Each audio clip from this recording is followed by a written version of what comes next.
University, Colorado, and I just sat in on a presentation about multiple personality disorder being a gender identity.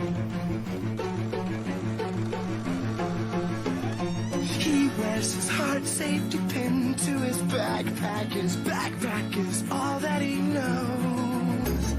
Shot down by strangers whose glances can cripple the heart and devour the soul.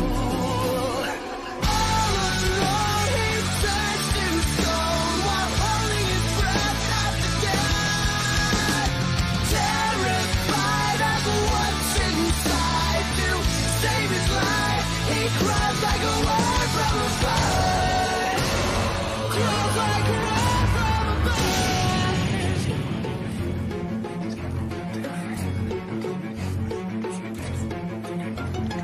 Out of his mind, the way pushes him whispering. Must have been out of his mind. Midday illusions are pushing this out of his head, mate. Out of his mind.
Pushes him whispering, must have been out of his mind. All alone he turns to stone while holding his breath after death. Terrified of what's inside, to save his life, he cries like a word from a bird. He's holding his breath after death.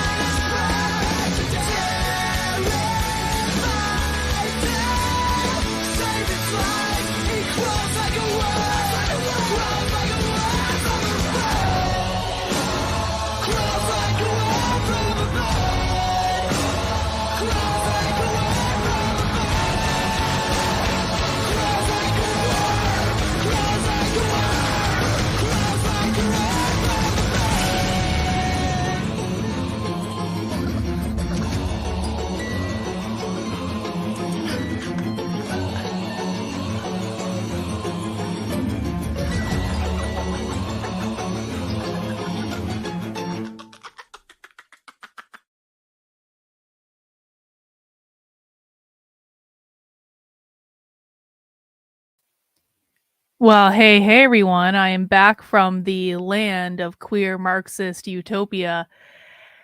And I have to tell you guys, I have seen things that I can't unsee. And I'm going to tell you a story about how I got possessed by a literal demon at that conference, and I'm not joking around. There was something truly, truly, truly demonic about what I did this past weekend that I was not expecting. And so not only are we going to talk about that, but we are going to watch the presentation that tweaked me so spectacularly that I may never recover.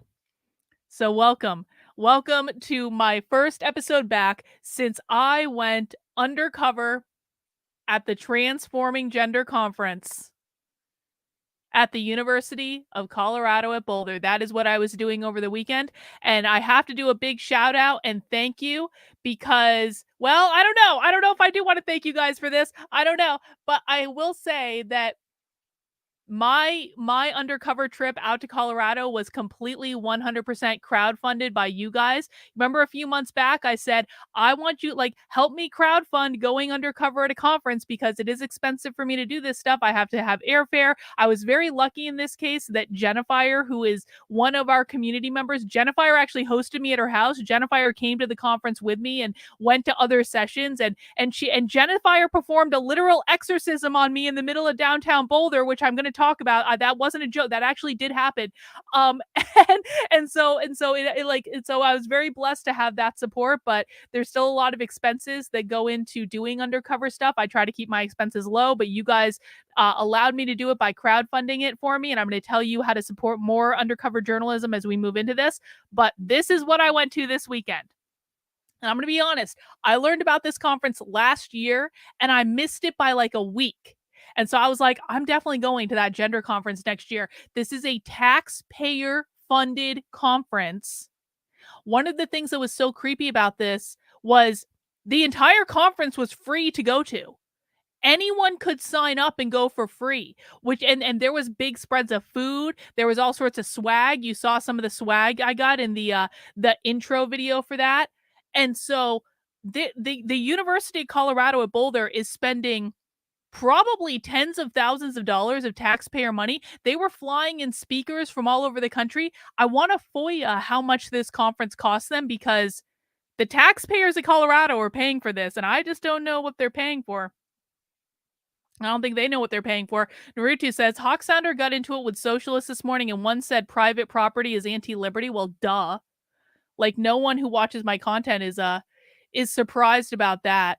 But this conference was crazy. This conference was crazy on several different levels. It was hundreds of people. There were a metric ton of queer Marxists there. I'll tell you that. But it was also like there were a lot of students, but there were all different ages.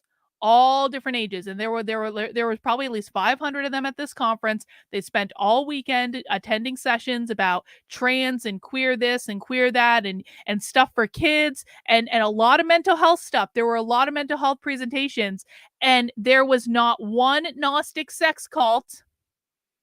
I went all over and I was looking for the Gnostic sex cult. The Gnostic sex cult never showed up.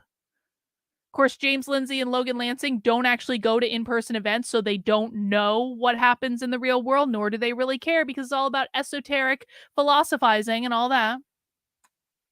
Thank you, Beth, for the super chat. I have no problem believing this is demonic. This is the direction the world is heading. I'm so glad you had people who had your back while you were there. Well, let's talk about that.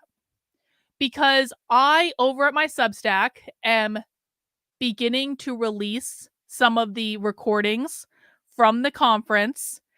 And the first one I released is definitely the most disturbing for me. And I'm going to tell you why. Tayton said, I definitely have not been misbehaving while you were gone. Well, I was watching Twitter the whole time. It's not like I didn't know what you guys were doing. Oh my God, you guys are being so nice. Murphy's Pool, I'm sorry for everyone who missed movie night because it was fucking epic. Yes, Jennifer got me drunk on rum after the conference. Like, I mean, really drunk. Like, I was probably more drunk on rum on Sunday night during movie night than I have been. I can't remember the last time I was that drunk. I usually don't actually drink that much, but like, I mean, like there were like chalices of home distilled rum, and it was really good rum. It was really good, and so I got really drunk during movie night. I appreciate that, Murphy's Pool, but I want to talk about this because this was the craziest thing that I've ever seen in my life. I thought I had seen everything. I thought I had experienced everything. I thought there was no crazy idea that the left could possibly throw at me that I would be unprepared to handle. And then I found myself in the front row of a presentation about how multiple personality disorder is a gender identity. And I know I should call it dissociative disorder. I know I'm not supposed to use multiple personality disorder as a name. I know that, okay. But I feel like most people don't understand what dissociative disorder is. And I feel like they do understand what multiple. So I'm trying to speak in normal person when I say this. The, you see how there's one person in that photograph? There are 6 beings in that person. There are 6 entities in that person. And 2 of them gave that presentation. You notice how there's 2 names on the slide, but there's only one body? Yeah, that's because those 2 beings gave that presentation and they switched back and forth during the presentation, and you guys are gonna get to hear it. You're gonna get to hear it. We're gonna watch it. We're gonna watch the whole thing. Was it a Gnostic sex demon in the form of James Lindsay in a red impish gimp suit boring you to death with 200-year-old literature about Gnosticism? No. No. But let me tell you what did happen.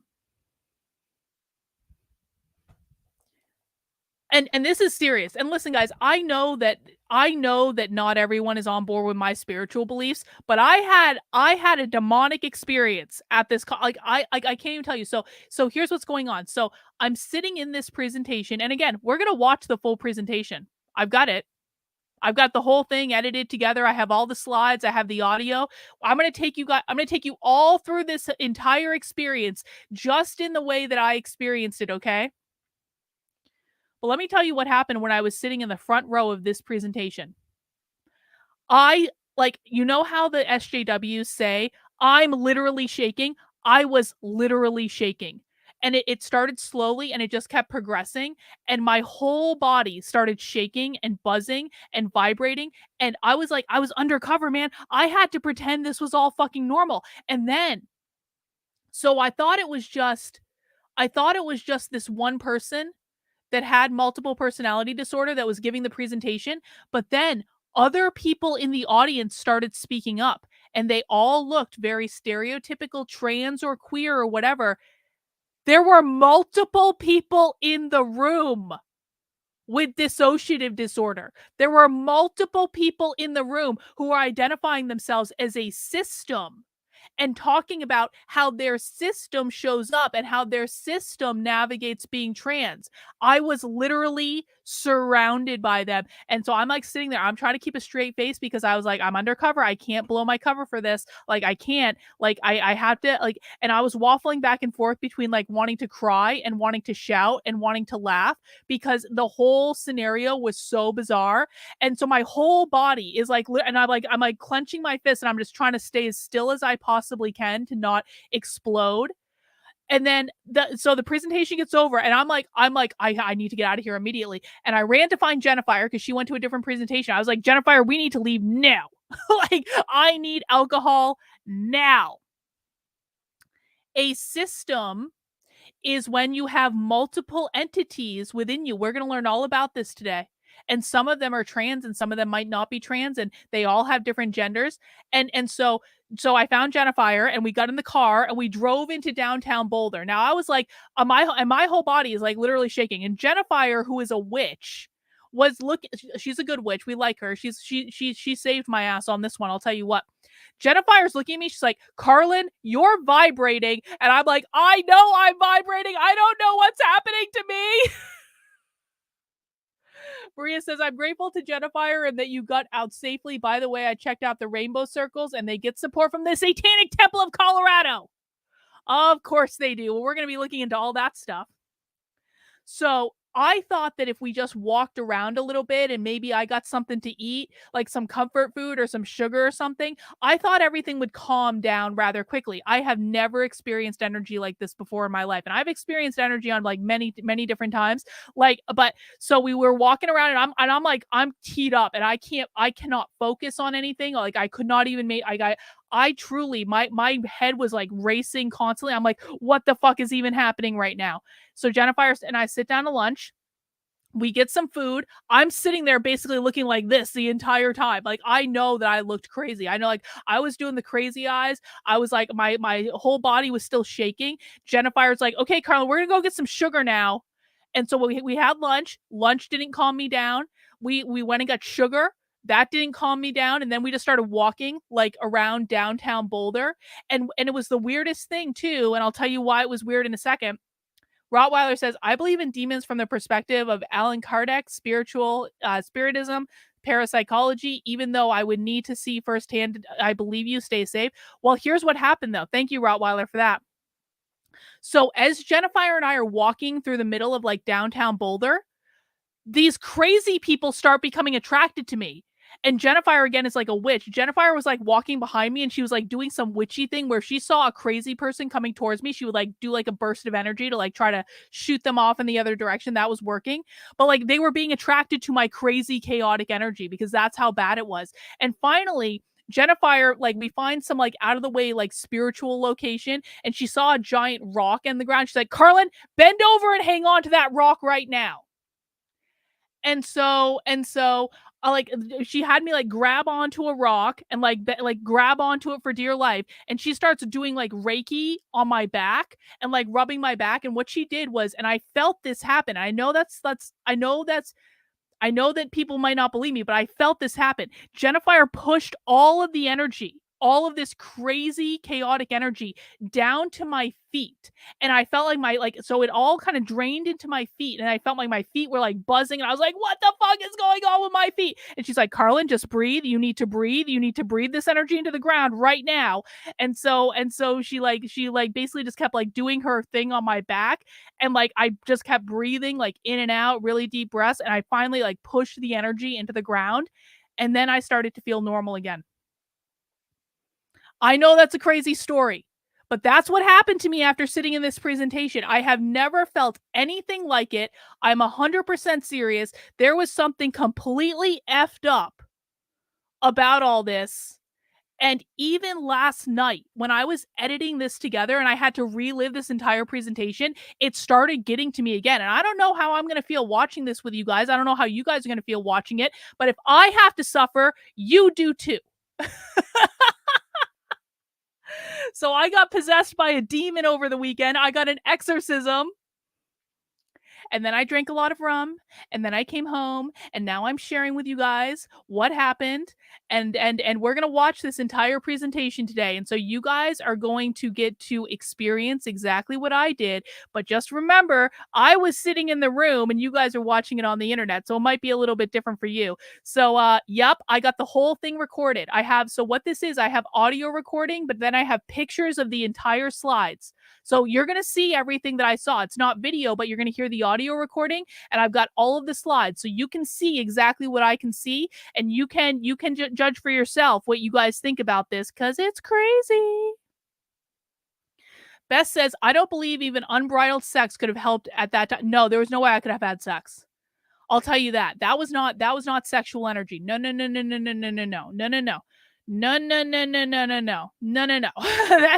That would not have helped. Oh God, I would do a sweat lodge, Barb. I'm not even joking. I would definitely. That's actually not a bad idea. I love a good sweat lodge. I need but I feel like I've got it like gone now.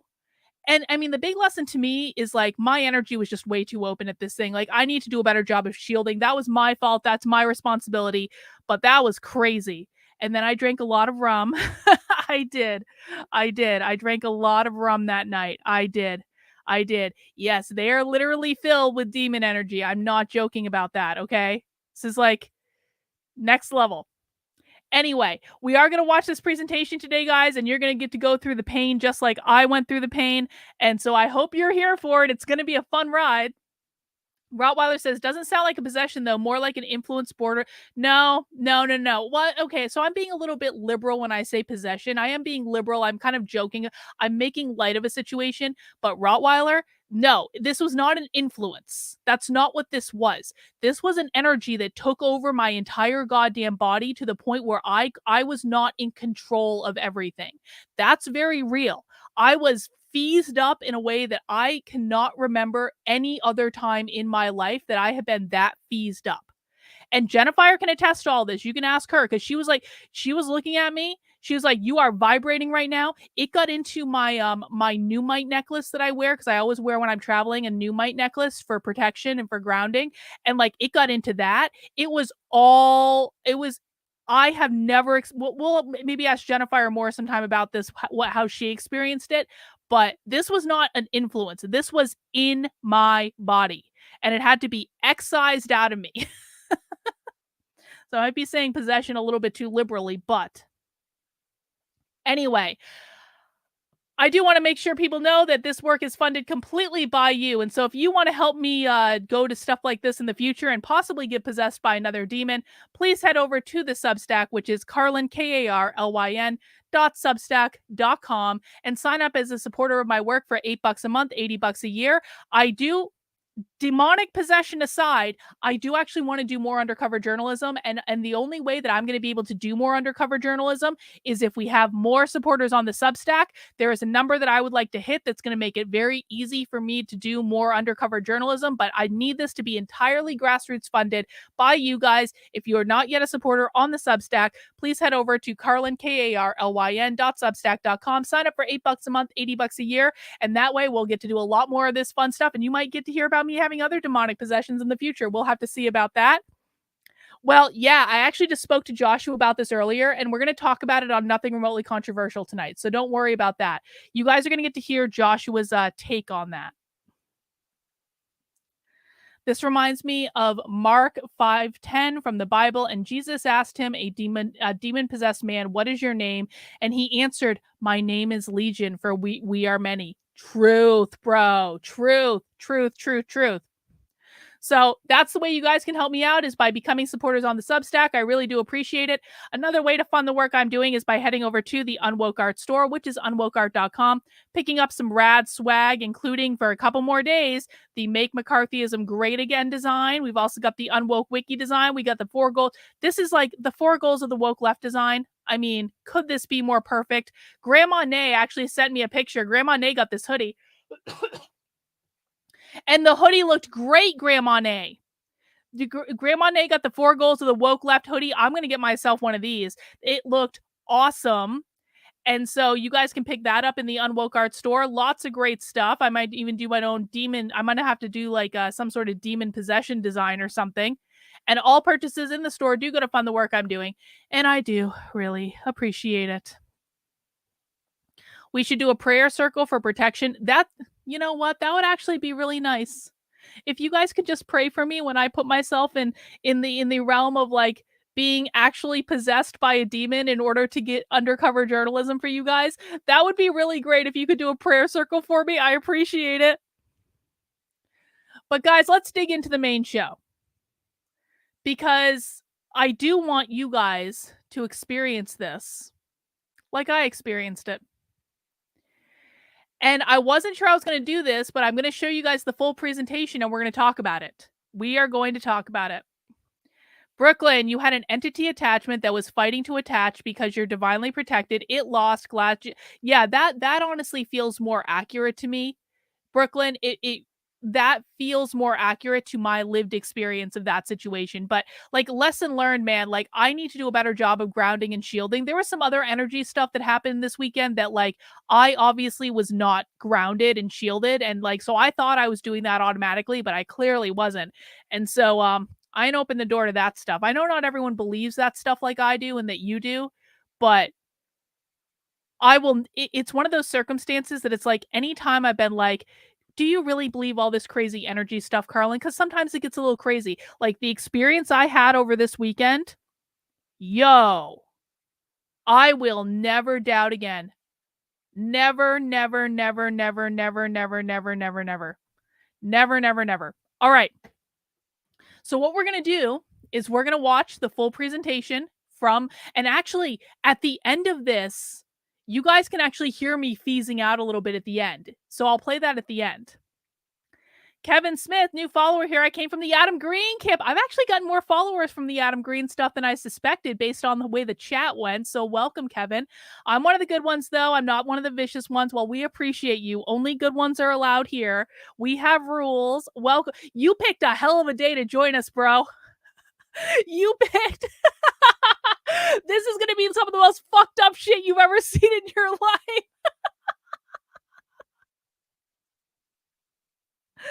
All right. So what this is I wore a recording device to the conference. I have audio of everything. Some of the audio comes out better than others, right?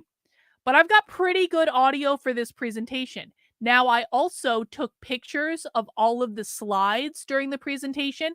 And what I did last night is I matched up the pictures, the slides with the audio so that it's not a perfect video of the presentation, but you guys are going to get to hear what was actually said. And we're going to be able to break it down and talk about it. Without Rulers, also hear from Adam Green. I've been getting some good Adam Green connection stuff, man. Like, I'm honestly kind of surprised about that. I didn't expect that. So if you guys are from Adam Green stuff, like, speak up, say hi, welcome. Welcome, welcome, welcome. There are things I'm going to stop during the presentation to kind of like walk through, and we're going to talk about it.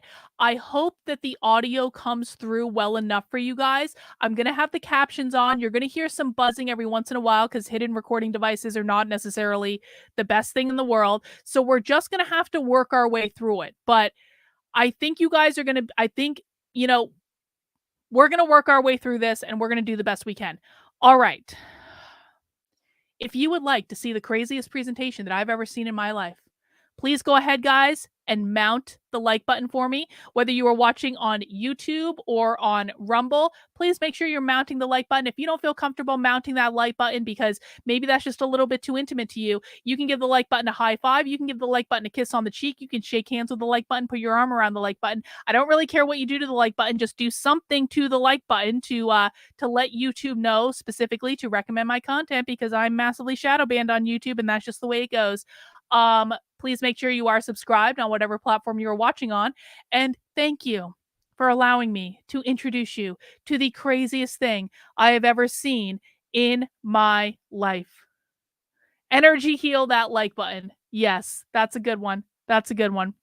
All right, guys, get ready to learn about how multiple personality disorder is a gender identity.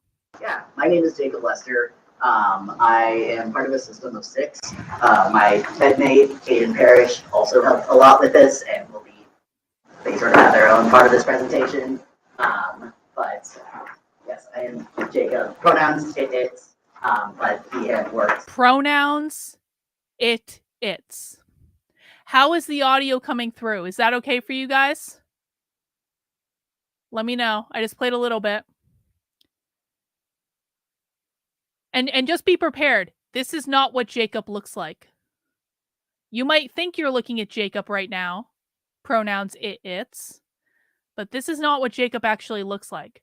Yeah, the audio is going to be a little bit fuzzy. Everyone's just going to have to deal with the fuzzy. I don't want to hear any complaint. It's going to be a little scratchy. This is a hidden recording device. Everyone's going to have to utilize the captions for today. If you're uncomfortable referring to people as it. And hopefully you saw the QR code if you're interested in the slides. That's there.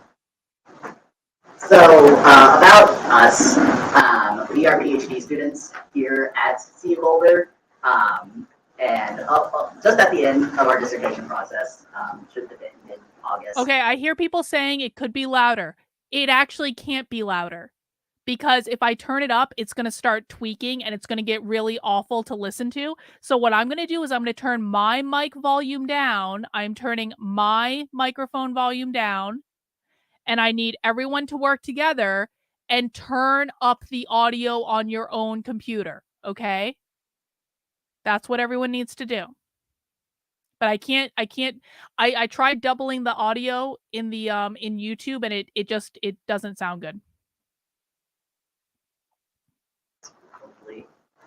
And what we study, is voice hearing, plurality, and kind of related phenomena. Anything we can kind of squish into that definition, and also autism. I won't be talking too much about the autism plurality overlaps here, but if those exist.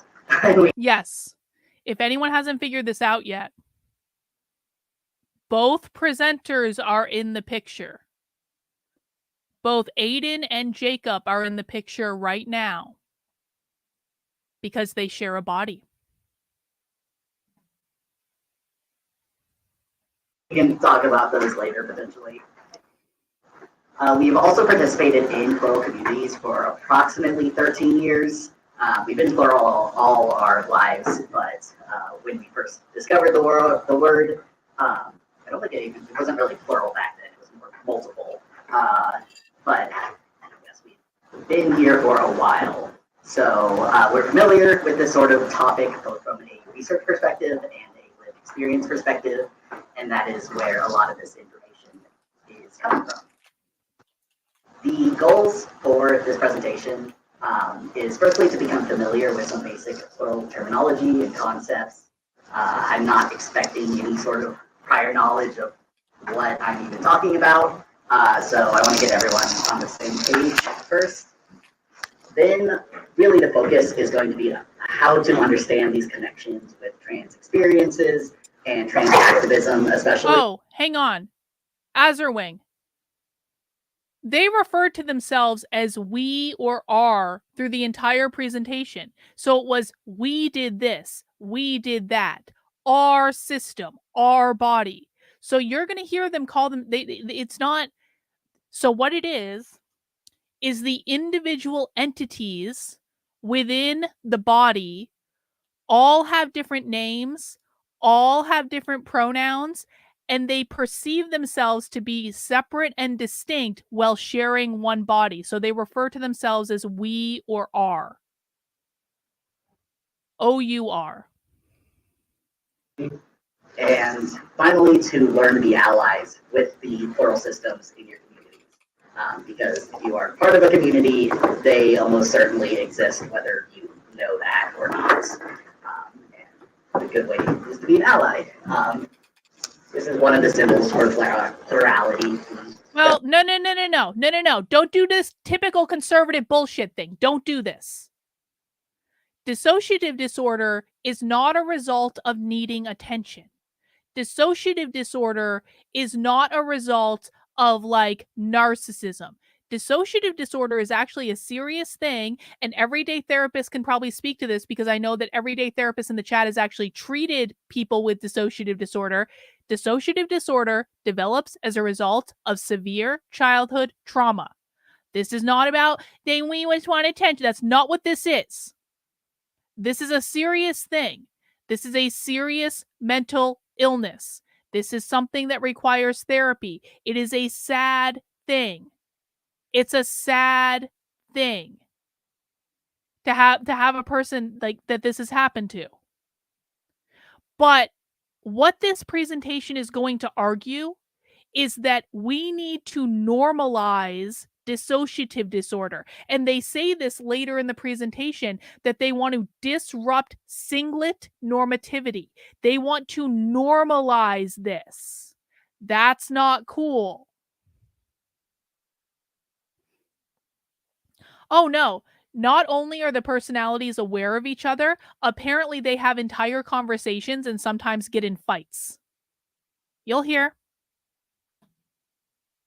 Ampersand. You don't see it that much anymore, but I like it. The agenda, we'll start off with, again, this introduction to plurality. I apologize for the systems in the audience. That might be a little basic, but again, I do want to get everyone on the same page. Then we'll be talking about specifically trans experiences, kind of gendered experiences within plurality. Then really focusing. Hang on. Do I believe this was just performative? I was possessed by a literal demon in this presentation. So no, I don't think this was just, I think that what happened to me when I sat in on this presentation was I somehow internalized all of the chaotic energy in the room from these multiple entities. So no, this was not performative. This was real. And I know I can't quantify that to anyone that wasn't there, but this was real. They do a whole section about how psychiatry is bad.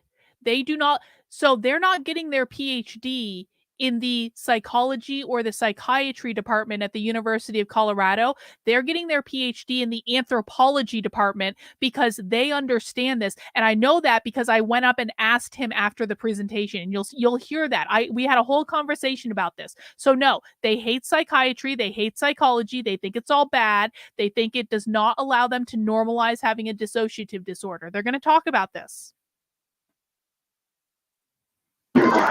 Anti-plurality and transphobia, how those things often overlap or make each other worse. Then a small section on plurality and psychiatry. This isn't going to be like a psychology, it won't be very psychology friendly necessarily, but it's not a psychology class. But we do have quite a few things to say about that intersection. And then finally, ending with being an ally, and maybe that can become a discussion throughout our Q&As, strategies for how to make your communities safer or more accepting to plural systems. So I keep using this word plurality. Hopefully there's some understanding what that means if you showed up here, but if you are completely unaware, the definition that I'll be using at least is this presence of more than one in a single body. You also see the word system used to refer to the collection of more than one entities within one body. So it's a system, a plural system, that sort of terms.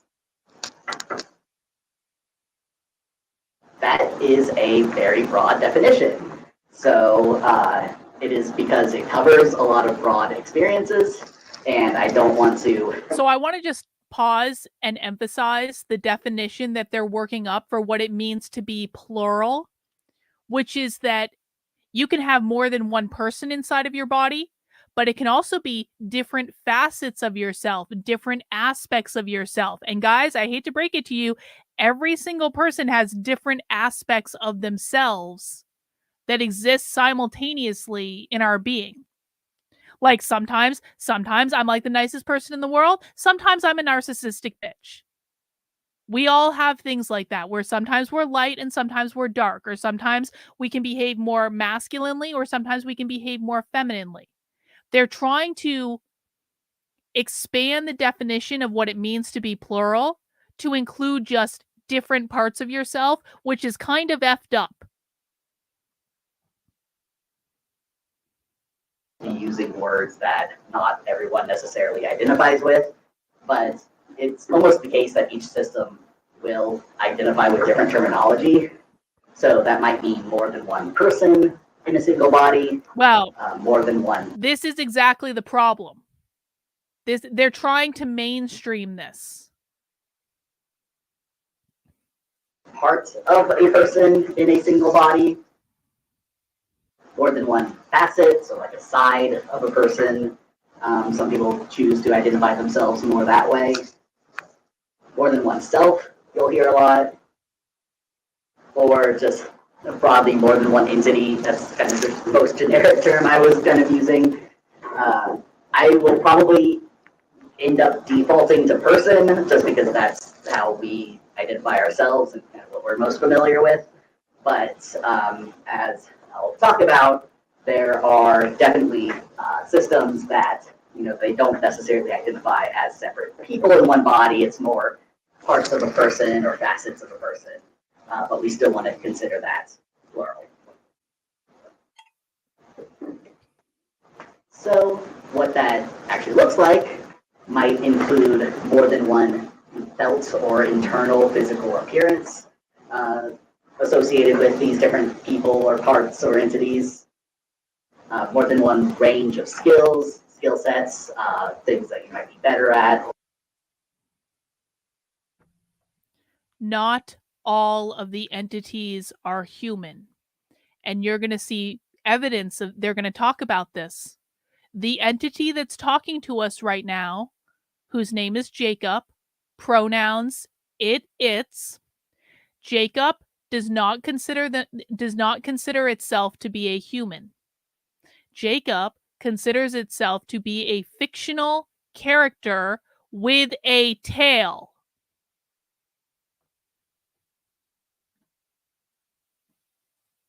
worse at likes and dislikes, including very subjective, like taste, what sort of food you like or not. Set of memories. These can be very different within a single body. More than one gender, which we'll obviously be getting back to there. More than one romantic or sexual orientation. A lot of these other identity qualities people think of as core to their identity. Age can differ within systems, even species. I have a little bit more to say about that, but all of these things can really differ within a system. I also am putting a note here that those in a system might resemble or based on fictional or external persons, or they might be original to the body. You see a lot of variety there. And just as a fun fact, that's what I look like. I do not look like the body. Hopefully people can tell I do not look human. And so there is some disconnect there that I will be exploring and getting into why. They're going to go back to this later in the presentation.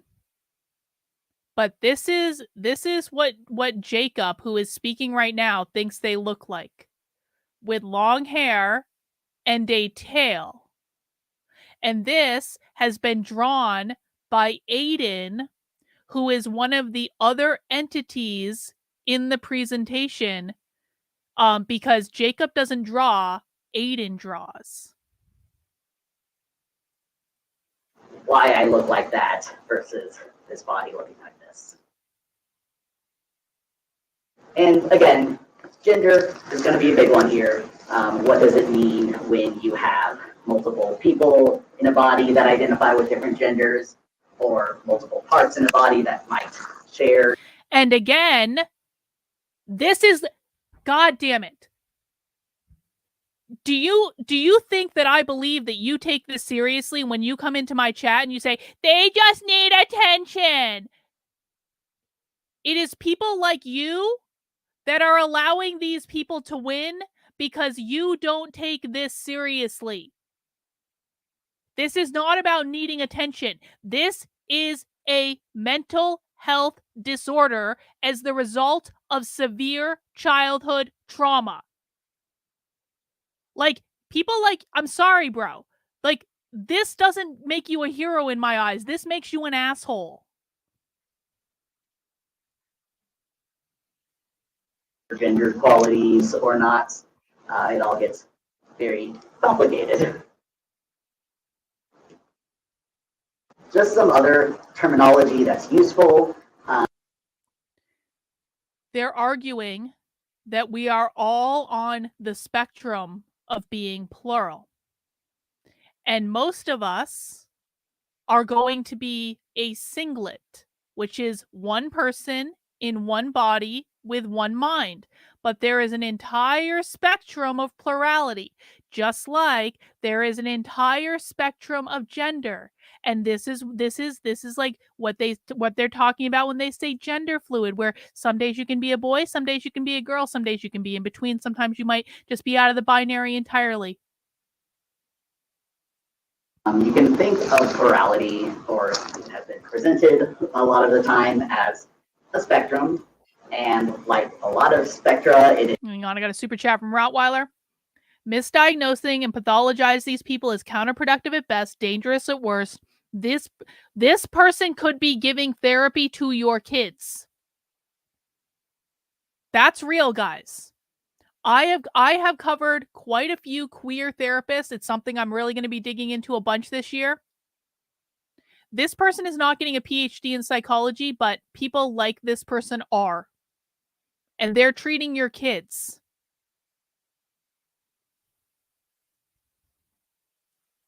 Is much more complicated than this on an actual system level, but it is good to know. You might hear the term multiple to refer to kind of an extreme end of the spectrum, being fully separate, independently acting, independently identifying entities. likely to identify themselves as people, potentially. And then another very good keyword here is singlet. Bro, the audience is laughing because there were multiple people in the room who considered themselves to be systems. There were multiple, and if you looked at them, and I didn't want to take pictures of them because I thought that would be like, I thought I might get caught and kicked out if I tried to, but they looked like you would expect a queer person to look. There were at least 3 people in the Q&A who spoke up that said they were part of a system. That's why you're hearing them laughing. To them, this is all normal. We can watch the Penguin song after? Well, we'll have to see. We'll have to see. He's going to explain this. To refer to not plural, essentially. This very normative, expected quality of being one person in one body, having one mind. And we can kind of discuss whether that's an ideal, like an assumption that's put on people, or whether that really exists because people are all so complicated. But yeah, singlet, not plural, essentially. However, it's not just these extremes. There is a lot of space in the middle for systems that don't necessarily identify as fully separate. Maybe there are aspects of them that overlap or that blur together. There's a lot of different reasons why someone would identify as a median system, but that's median. Also a useful term. And systems can fall potentially at different places in the spectra at different points in time. Different system members, so different people in a system might even identify with sort of different areas of this. So for example, in our system, we have someone who is separate from the rest of us, but if he was alone in the body, then he would be a median system. He has all these different parts with it. So I just want to make sure people understand what they just heard. So what Jacob was saying is that one of the entities that shares a body with Jacob kind of stays separate from the other entities within the body. And if that entity were a body by itself, they would also be a system because there are multiple entities that exist within that one entity, and they consider that to be a subsystem. Does everyone understand what I just said? We're going to listen to that part again. I want to make sure people understand how, yeah, exactly. Yes, they do, Prometheus. Yep, they're going to talk about this. What happens when they're conflicting? Yep. Yes, there are systems within systems. Oh, no, not anymore. Not anymore. Now they want to normalize it and treat it like it's a gender identity. The spectra at different points in time, different system members, so different people in a system might even identify with sort of different areas of this. So for example, in our system, we have someone who is separate from the rest of us, but if he was alone in the body, then he would be a median system. He has all these different parts within him. You often hear that referred to as like a subsystem, so a system within a system. Again, not a system within a system. Did they all have communist haircut dyed in several colors? Yes. Not all of them, but many people did absolutely have that. We saw many tattoos. A lot of them had those black line tattoos. There were definitely a lot of socialist haircuts, definitely a lot of socialist outfits. There were just older trans people at this conference who I don't actually think buy into any of the Marxist stuff. They're just trans people that just want to learn, be around other trans people and be accepted. So it was like the older trans people were kind of not buying into the leftist stuff as much. But the younger ones definitely had the socialist look. A lot of them, not all of them, but a lot of them. Also, there were probably about maybe like 15% of the conference were wearing masks. And the people that were wearing masks at the conference would compliment each other on their masks. Like the very first presentation I walked into, there were only like a couple people in the room wearing a mask, but one person walked in and the other person who was wearing a mask was like, "I really like your mask." And it wasn't even about the look of the mask because it was a plain black mask. Both of them were wearing basically the same mask, and it wasn't a design or anything, it was just black. But they're complimenting each other on it to reinforce the delusion. Linear spectrum, but these are good words to have. So broadly, how does this work necessarily? Like what are the actual experiences that I'm talking about here? And I'll add a caveat that a lot of this can differ across different systems. Not everyone is going to have the same experiences, but experiences that are broadly common among people who identify as plural, some sort of inner communication. Again, not all systems even have this, but a lot do. A lot of systems describe kind of strong thoughts that don't feel like your own. That is a lot of the ways that we communicate with each other. It's sort of hard to explain necessarily if you don't have this experience, but something that doesn't feel like your own in your head. This can even include auditory hallucinations or less medical terms, voices heard outside the body. Not necessarily, but that is one way that this shows up. It might even be sort of non-linguistic, so vague feelings, imagery, senses. This is all very subjective stuff that the terminology isn't very, there's not a lot of good words for conveying it. But again, this sense of, well, it's not just me having these thoughts or thinking these images. A lot of systems, but again, not all, share some control over the body, so they can switch who is fronting, is the key term here, being in control of the body. So right now, Jacob is the one fronting. Again, there are plenty of systems where it is just one person in the front always, but they still have a lot of this internal stuff going on. Right. Oh. There are also they'll specifically talk about schizophrenia. Wait. Systems that use some sort of outside communication. You might see, especially if there's not a lot of internal communication sort of barriers going on there. So leaving notes and reminders. We sort of communicated amongst ourselves using just external notes for a significant period of our lives, as well as speaking out loud, which we still do when alone at home. So a little bit easier. Another concept or experience that it will actually sort of lead into the gender question is this experience of having inner worlds or headspaces. Many, but again, not all systems have some sort of inner world going on, kind of an internal visualization of where system members go when they are not fronting. Or potentially not when they're paying attention to the body whatsoever. So this is when I'm referring to system members having their own body. This is often where that is. Again, not necessarily. There are systems who don't have this sort of thing, but can still have a sense of this is what I look like. But it is where, for a lot of systems, where internal communication happens.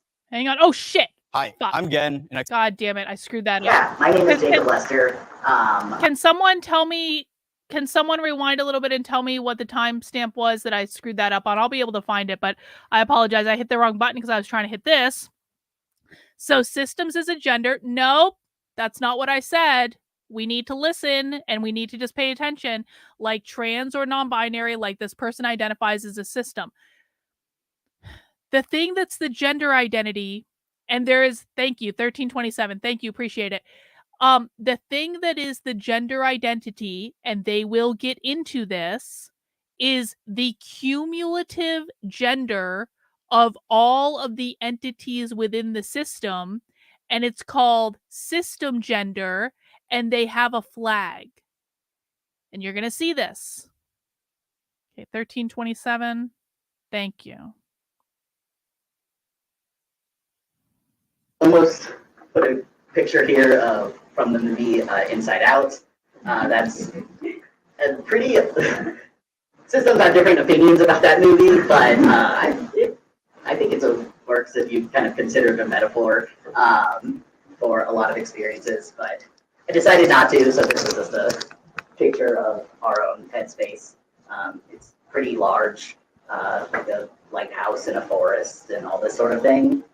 Some systems just have a room, like this is just an empty room where we can talk with each other.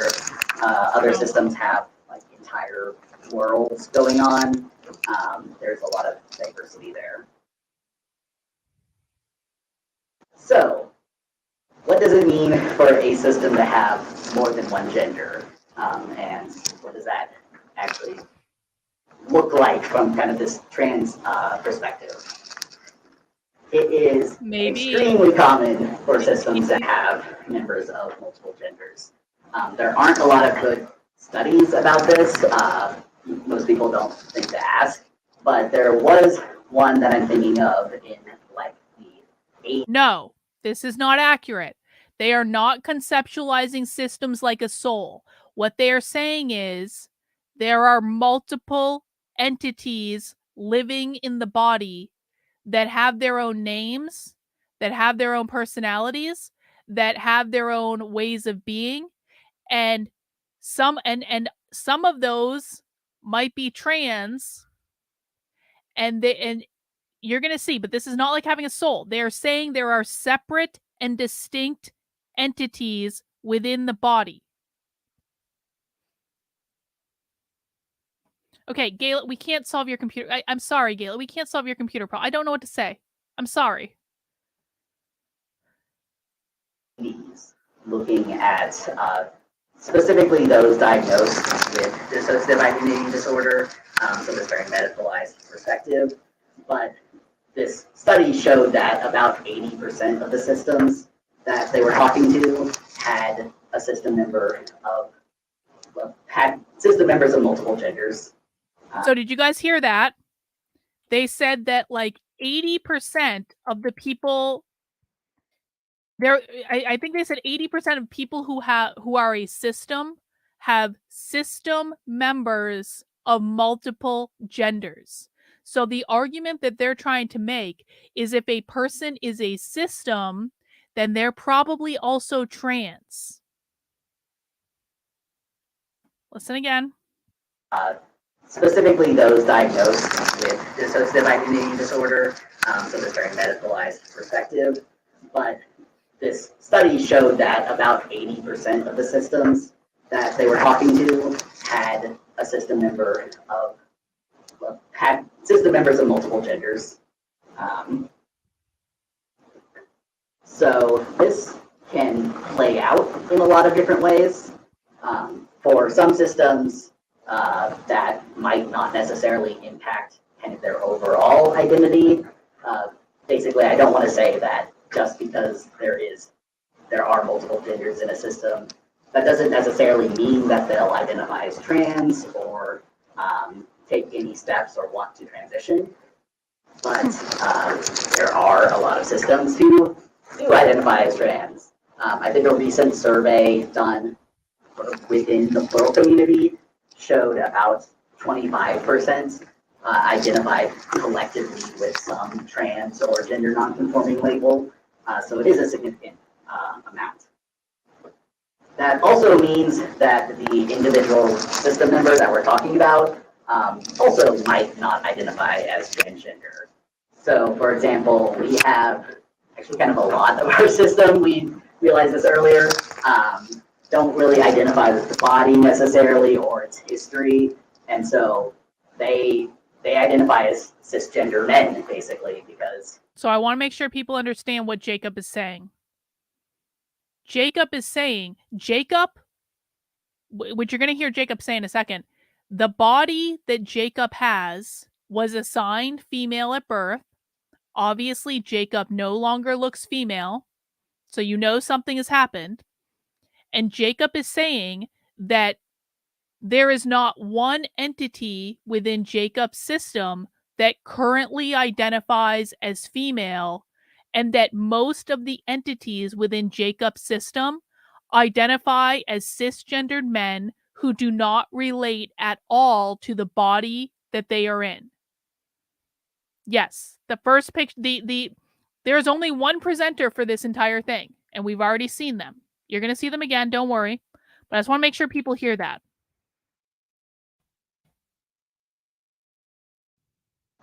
That also means that the individual system member that we're talking about also might not identify as transgender. So, for example, we have actually kind of a lot of our system, we realized this earlier, don't really identify with the body necessarily or its history.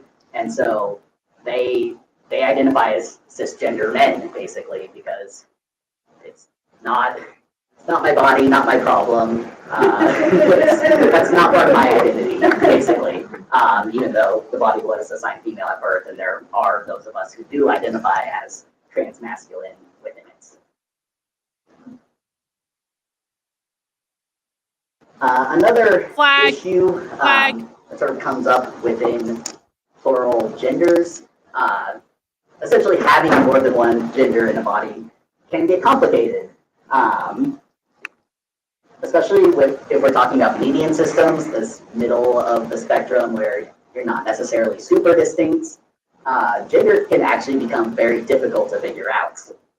So someone might ask, am I actually male today in my sort of internal felt sense, or am I just feeling some sort of bleed over from a male headmate, which is sort of a cute word to refer to someone else in a system. We've even seen this term system gender come up to basically refer to, I don't know, we are all blurring our genders in some way, so we all identify as system gender. This is an indication of how blurry and confusing this can be. Imagine if you are having these strong thoughts that don't feel. Look at what the slide says. Am I actually male today, or am I just feeling the gender of a male headmate? They call the other people, the other entities within the body, headmates. Like you, and sometimes they're male, and sometimes they're female, and sometimes they're some other genders that can get kind of hard to sort out your own feelings about it. Another issue that comes up that can make these sorts of things difficult is just the presence of what's been referred to as plural dysphoria. So as I mentioned before, I look pretty different from this body, and that can sometimes be its own issue, not necessarily for gender reasons, but because I do this and I expect to have long hair, for example, or I expect to have a tail and I don't have one here, and that's sometimes frustrating. So I just want to emphasize this. Jacob, the entity that's presenting right now, believes that this is not what they look like. This is what they look like. And so this causes problems because you can see in this image, there's long hair and there's a tail. And Jacob believes that this is what Jacob's body actually looks like, even though we can look at Jacob and know that, or the body that Jacob is occupying, and know that's not. So when Jacob says, I think I have long hair, and so here's what happened in the room. Jacob was petting as though he had long hair. Okay, that's what he's saying. I do this and I expect there to be long hair and there's not long hair, or I expect to have a tail and then I don't have a tail and it's kind of distressing. Let's listen again so you guys can really appreciate this. So, as I mentioned before, I look pretty different from this body, and that can sometimes be its own issue, not necessarily for gendered reasons, but because I do this and I expect to have long hair, for example, or I expect to have a tail and I don't have one here, and that's sometimes frustrating. That's plural dysphoria. They're calling that plural dysphoria, where you think that your body looks different than what you actually have.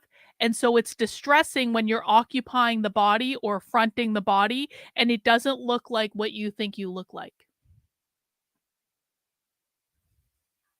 And if someone is feeling that way, is that necessarily a gender thing? Is that not? Is it both a gender and a plural thing? That all kind of depends on the system. So, for example, this can also extend to euphoric experiences as well. So, for example, if someone decided to shave their head because that's how they felt like internally, that might be a pleasant experience, not just for gendered reasons. Although I would hope that they communicated with the rest of the system about that beforehand. That does not always happen. This overall turns transition into kind of a group effort, or at least it should in properly communicate, say properly like that, but in systems that can communicate, generally it is a good idea to collaboratively decide transition goals of any variety, really. We've seen this show up in a lot of different forms within the plural community. So that might mean very fluctuating gender presentations, like I'm fronting when I'm putting on the clothes this morning. I'm going to look entirely different than when someone else fronts, and just be okay with that, basically. Other systems try for maybe more of an androgynous or neutral presentation, kind of a. Well, this is the problem. The conservatives do not take this seriously. The conservatives don't take anything seriously. The conservatives think this is all this mental illness, they're all this crazy, and they're going to grow out of it, and da-da-da-da-da-da-da-da. And in the meantime, these people are dictating the direction of mental health care in this country. These people are normalizing all their crazy ideas. This is literally a PhD student getting a PhD in this at a state-funded a taxpayer-funded state university.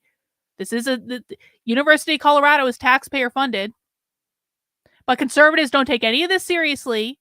They just go, it's all mental illness, it's all crazy. And then they don't do shit about it. And because they don't do shit about it, the long march just continues.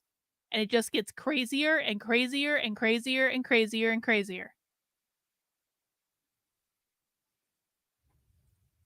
Well, we don't want to necessarily look super fluctuating because that can be difficult in a day-to-day context just for transphobic reasons.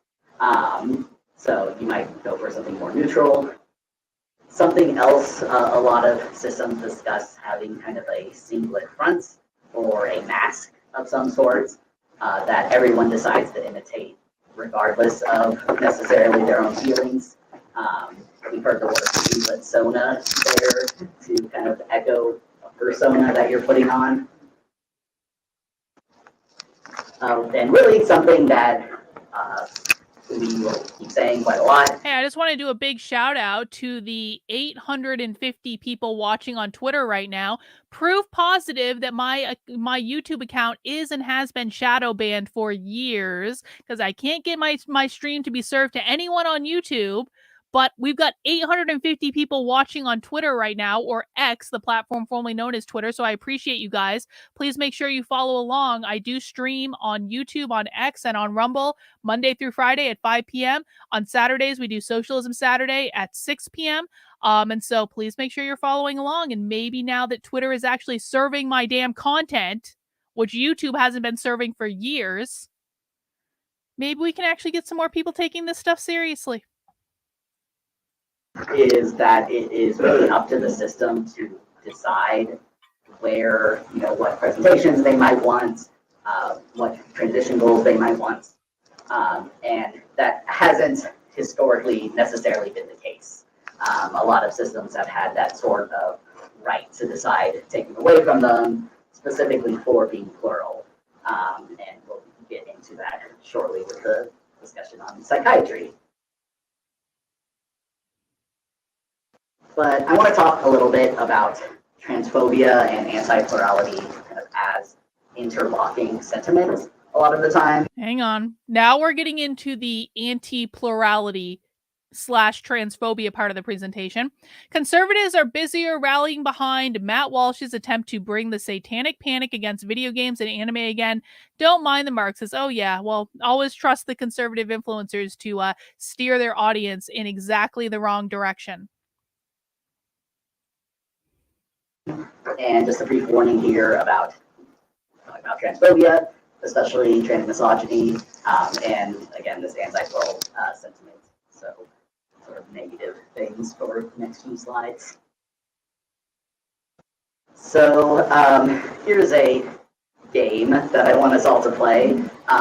What do these pieces of media have in common? So, Psycho was a movie from 1960 about a hotel owner that was a man who would be periodically taken over by this internalized representation of his mother in order to kill usually women that the first person was attracted to. In 1980, we have Dress to Kill, another movie, this time about a therapist, a man who is taken over by a female alter ego, usually the term used there, in order to kill usually women that the therapist man found attractive. Weird commonality there. Criminal Minds is a series, dramatic. Yeah, Everyday Therapist. I really appreciate your input on this because Everyday Therapist has treated people with dissociative disorder. I'm also going to be reaching out to Howard. Do you guys remember Dr. Howard Asher? He used to be on the channel back in the day, but he and I still keep in touch. Howard is also a therapist who I know has treated people with dissociative disorder, and I just haven't had a chance to give him a call yet. I can't wait to call and be like, Howard, you're not going to believe this. But I'll look forward to your feedback on that, Everyday Therapist.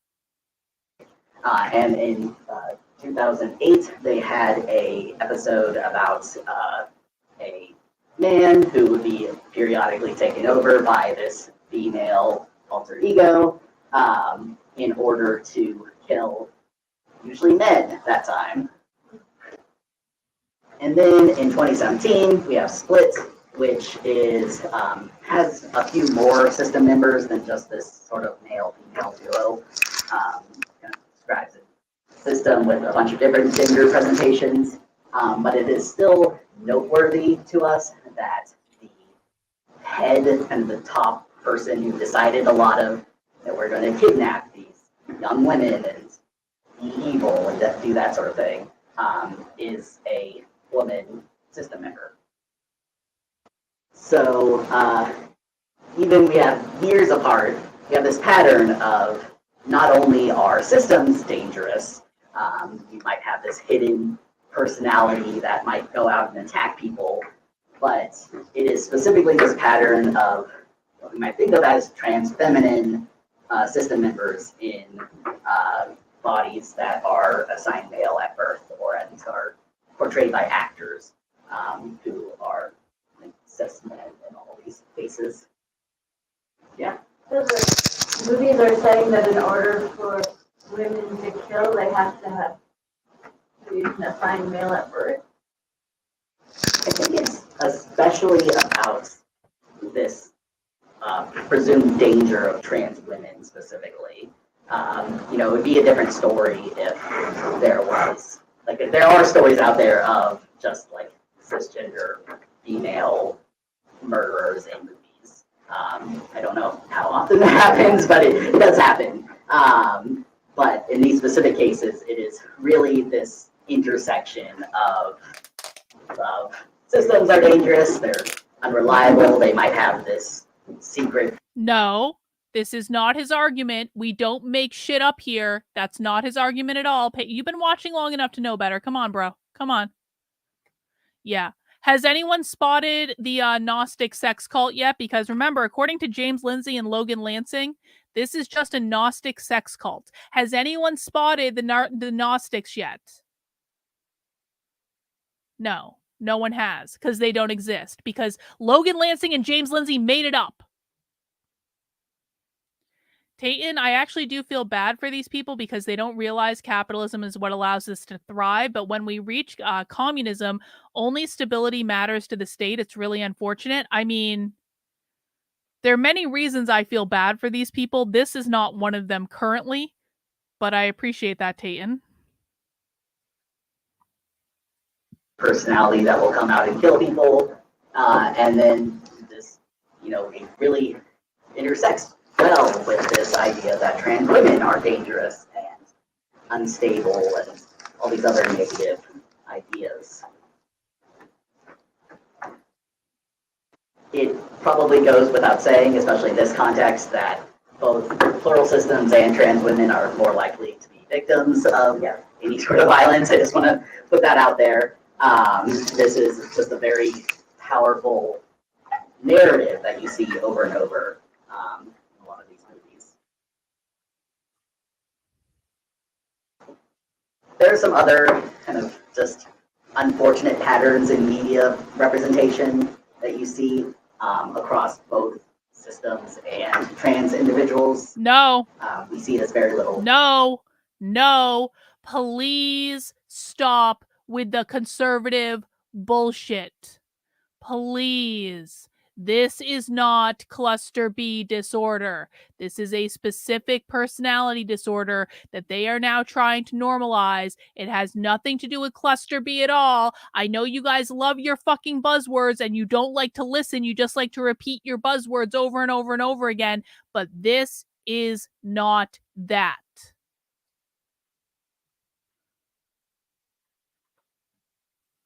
Variety, especially being portrayed as murderers, but you also sometimes see some stories about, this poor system, usually through this medicalized view. Very little variety. Those are your options, basically. Put it here that it's rarely just incidental to the plot. No. Listen, I'm going to start a new policy on the channel. If you are being a conservative dick who's coming in and spouting conservative talking points that proves to me that you're not taking this seriously, then I'm just going to put you in a timeout. I'm not going to ban you, but I'm going to put you in a timeout. And then if you still don't learn from it and you still start coming back and doing the same old conservative bullshit, not taking this seriously, I'm going to put you in a timeout again. And I'm going to keep doing that until you get the fucking message that I'm not fucking around. This is serious. You guys do not take this seriously, and that is why we are losing. But plural and trans characters are often only in stories specifically about plurality or about gender, like it's important to the plot, and somehow you might think of this also as just very sensationalized representations. These are very stereotyped narratives.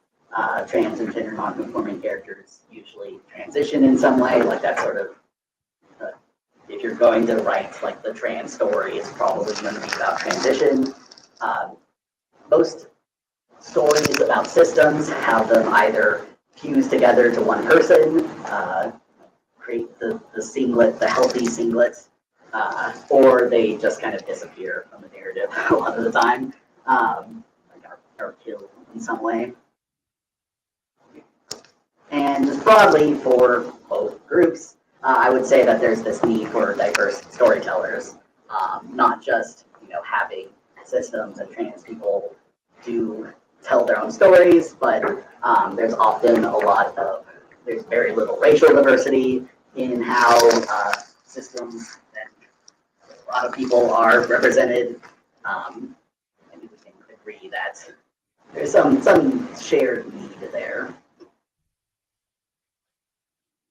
So another issue that really overlaps between the trans community and the plural community. I don't know how much people pay attention to sort of the popular narrative these days around trans youth, especially this fear of social contagion, that being trans, and as it turns out, it's plural systems too, they're often placed together as this fads that, the kids these days are on social media, they're seeing what's popular, and that's the only reason why they are identifying as trans or as systems.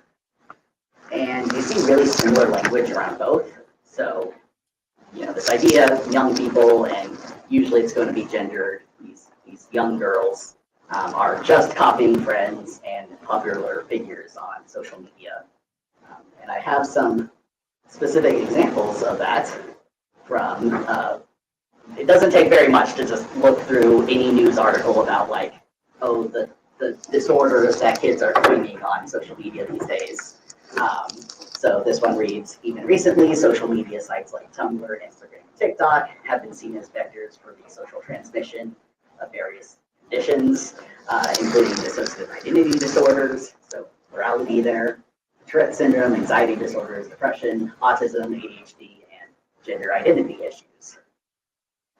You also see this coming from psychiatrists, or at least... This is where they start shitting on psychology and psychiatry, because psychology and psychiatry wants to call this what this is, which is a disorder. But they don't like that they have to be diagnosed with mental health disorders. And they believe that this should all just be normalized. And you're going to see this, you're going to see more on this. But just to be really clear, and especially for people who just joined, they want to normalize this. They do not believe that psychology and psychiatry are treating this well, because they're treating it as a mental health disorder. So you guys know how being trans used to be considered a mental health disorder? And Buck Angel, who actually Buck Angel invited me on his channel to talk about this, so I'm going to be doing that at some point. I just need to schedule it. But Buck Angel says, I have a mental health disorder, and transitioning helped me exist with my mental health disorder. He acknowledges is what it is. But then at some point they started saying that being trans is not a mental health disorder. And so the same thing, they're trying to do the same thing with dissociative identity disorder. They're trying to say, right now it's considered to be a mental health disorder, but at some point they're going to try to normalize it. Clinical providers themselves. So again, did not take very long to find an article from a provider saying, several colleagues and I have begun to call them cases of pseudo-BPD, so borderline personality disorder is also getting stacked here, pseudo-DID or pseudo-gender dysphoria. And I think it's very significant that these are seen as almost the same, presentations of the same thing. It's all social contagion. It's all just kids not knowing that they're just identifying this way because it's popular. And so I asked myself, why are we seeing these connections? And I think a big one is just this disbelief in people's self-reported identities. That's sort of a necessary baseline to say that this is social contagion. Someone comes up to you and says, hey, we're a system. There's not a lot of objective evidence you can provide for that. So it's just easy to say, oh, it's just made up. It's just a fad. In particular, I think there's this interesting belief that these identities, being plural and being trans, are, or they should be, rare. And there's the data for this is very complicated, both for the prevalence of trans identity as well as the prevalence of plural identity. So I just want to point out, on the plurality side of things, if you're taking those studies just about who is diagnosed with DID, that's at least 1%, which is a lot. So it is really more of the idea that these sorts of things are rare than an actual truth. 1% of the population is quite a lot of people, actually. There's also, like, I'll admit, more people realizing that these identities are an option. Before. There's more people realizing that these identities are an option. Part of how they're trying to normalize this is by teaching people that it is an option, a viable option, to have multiple beings living within the same body in a completely healthy and normalized way. Let me just play that last part again so you guys can hear it. Is quite a lot of people, actually. There's also, like, I'll admit, more people realizing that these identities are an option. Ding. Before we knew about the plural community, we did not identify that way. We did not tell anyone. This is just crazy. Don't tell anyone. Very unhappy period of our lives. But through the internet, through these social media, scary social media sources, people are realizing that these are options and kind of putting that with the idea that this is rare. You get this idea of, oh, it's just fads. Also, I think there's just some general anxiety about social media's place in society that gets taken out on youth, especially. I'm sure there's a lot of things that can be said there. I also want to point out another part of the sort of online discussions that come up a lot, discussions about online sources and discussions about trans youth, especially. There's this common comparison that identifying as trans is like identifying as another species in some way. We even see recently there's been these bills proposed that ban kids acting like animals or identifying as non-human in some way. And these are ridiculous. Like, they're very silly bills that are coming from people who do not know what is going on. That's a very nice way to put it. And, however, something that I think we should think about as intersecting, it isn't just plural systems where this happens, but as I mentioned, the species can be something that differs within a system. So, some of us do have these non-human identities.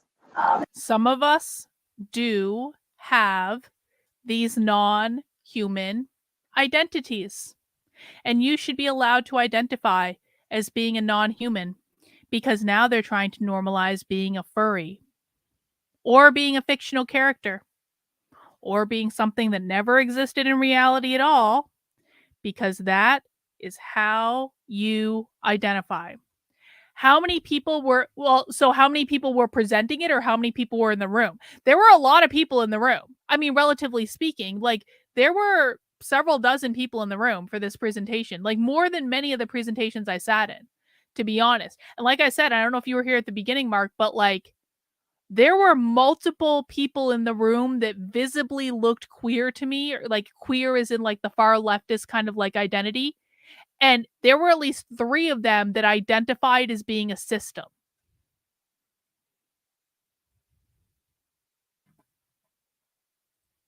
And so that might be something to think about when it comes to trans plural activism overlaps.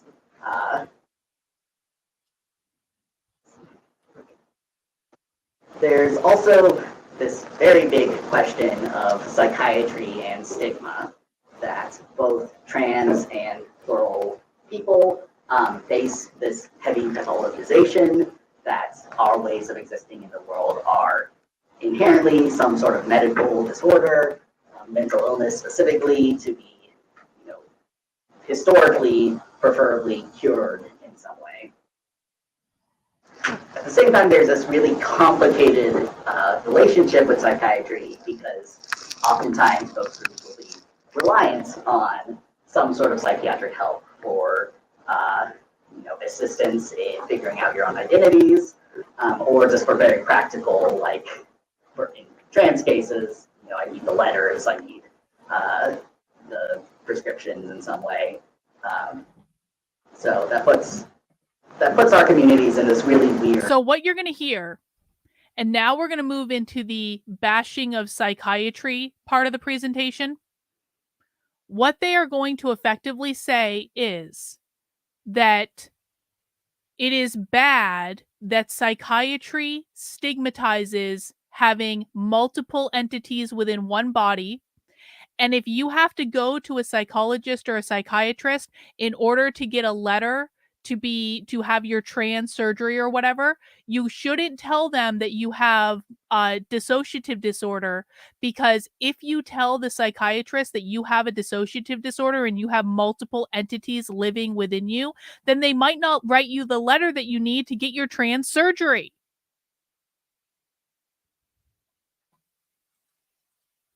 Relationship, I think, with psychiatry. So, about psychiatry. Wait. And this is the part where Jacob is going to switch over to Aiden. So we're going to hear from another entity within the head now. And it's not magic or anything. It wasn't like a sparkle thing that happened. It just happened right in front of me. Now, what I will say is what was unexpected to me is the mannerisms were very similar. And so I don't know. It's kind of like, is it real? Is it not? Like, I don't know. I don't know the answer to that. What I will say is they wore sunglasses the entire presentation. And so they did not want people looking in their eyes. So I don't know what the reasoning is for that. Azur Wang, this will intense many to think they're trans. Like cosplay, you're trans. Associate with your character on World of Warcraft or a video game, you're trans. Oh yeah. There's so many ramifications to this. There are so many, like, really, really not good ramifications of what I heard in this presentation. This is when Aiden is going to come forward. All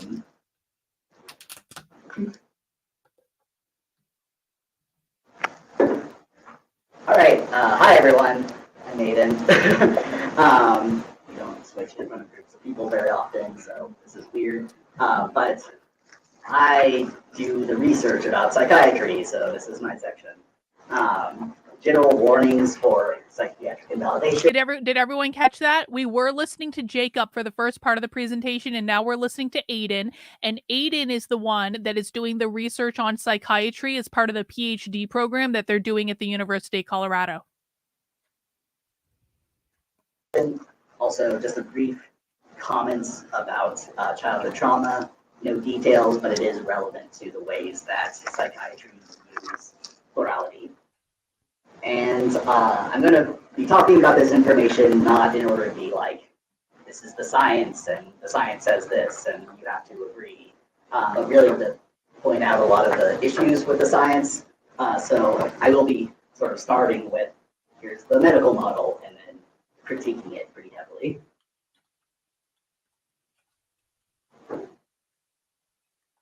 So within the psychiatric model, there are two diagnoses that are really relevant to plurality.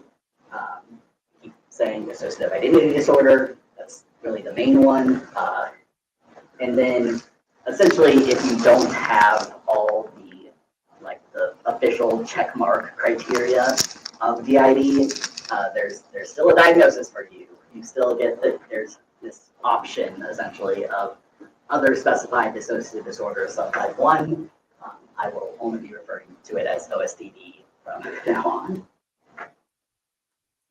Both of these really focus on this term dissociation. It is seen as in the category of dissociative disorders. So what does that word mean? There's a lot of different definitions and kind of theoretical frameworks for how to understand dissociation, but I think at its basic, we can say that it's a feeling of disconnection from oneself, one's identity, one's memories or emotions, or one's environments or felt place environments. So, for example, there's this term derealization, which is this feeling that the world around you isn't real. Like, oh, I feel like I'm in the Truman Show, I'm in a play, and everything around me feels I think we very can all fake. understand that. Another experience might be depersonalization, which is almost the opposite, where you've got this feeling that you yourself aren't real in some sense. Like, oh, I feel like a robot just playing out different roles potentially. Yeah, I want to just like echo George Orwell, especially to the 1,160 people who are currently watching on Twitter or X, and I appreciate you guys that. Please, guys, if you have never shared any of my stuff before, please share this. There is literally no one else on the internet who has this, because how I got this was I went and sat in a room on Sunday disguised as a non-binary person and listened to and recorded the whole thing. So this is not something that anyone else in the world has except for me. The only way people are going to see this is if people share it, is if people tell people about it. You can send them over to my Substack. There's a story about it right now with a highlight reel. There is a highlight reel in my Twitter that people can share. It's in the highlights section of it. You can share the stream if people want the more long form content, but please, for the love of God, I know this stuff is scary. And I know it's heavy. Believe me, I got possessed by a demon in the watching of this presentation. I understand that this is heavy. I understand that this is something that people don't want to share. I understand this is something that people want to deny. But this is real. This is happening right now. And if people don't start tuning into this, then do you guys remember? Like, who has been saying it in the chat? Someone's been saying this in the chat. 15 years ago, we never could have conceived what we see happening right in front of us right now. We never could have conceived of that. After what this is at the tip of the spear. Where do you think this is going to be 15 years from now if people don't start waking up to it now?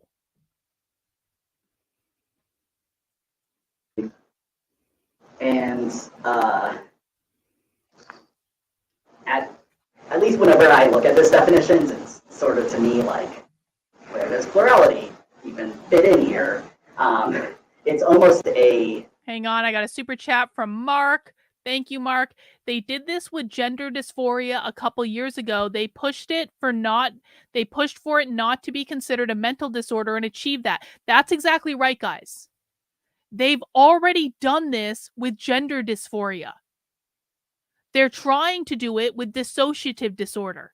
They're trying to, and you're going to hear him say this later in the presentation. You're going to hear him say, we need to disrupt singlet normativity. They want this to be normal.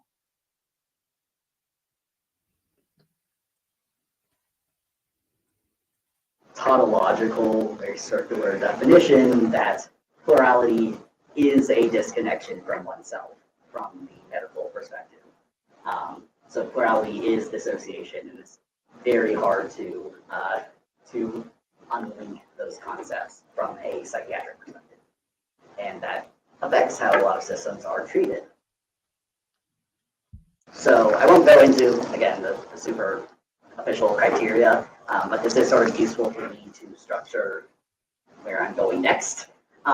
So really the criteria for DID is pretty straightforward. You have to be plural, you have to be more than one in some sense. For DID specifically, you need some sort of amnesia, preferably between system members. So I don't remember what's happening when someone else is grunting. That is a Hang on, I got a super chat from Azurwings. Thank you guys for the super chat. It does help to support and fund the work I'm doing. Conservatives don't seem to get it's not about them in this lifetime. They are playing the long game, and even if it doesn't happen in our lifetime, it will be our kids and future generations. Oh yeah, conservatives have no idea. Conservatives have some conception that they're winning, when in fact, not only are they losing, there is no way for them to quote unquote win in our lifetimes. Conservatives are handing over a lot of suffering to their kids and their grandkids because of their own goddamn inaction and their lack of taking this stuff seriously. And it's their kids and their grandkids who are going to suffer for it. Tayton, remember this when Moms for Liberty burns to the ground for being seeped in lies. Exactly. Remember, guys, Moms for Liberty has blacklisted me and has shit all over my work on multiple occasions because Moms for Liberty doesn't want you guys seeing the stuff that I show you because it shows that their entire narrative and their entire strategy is complete and total bullshit.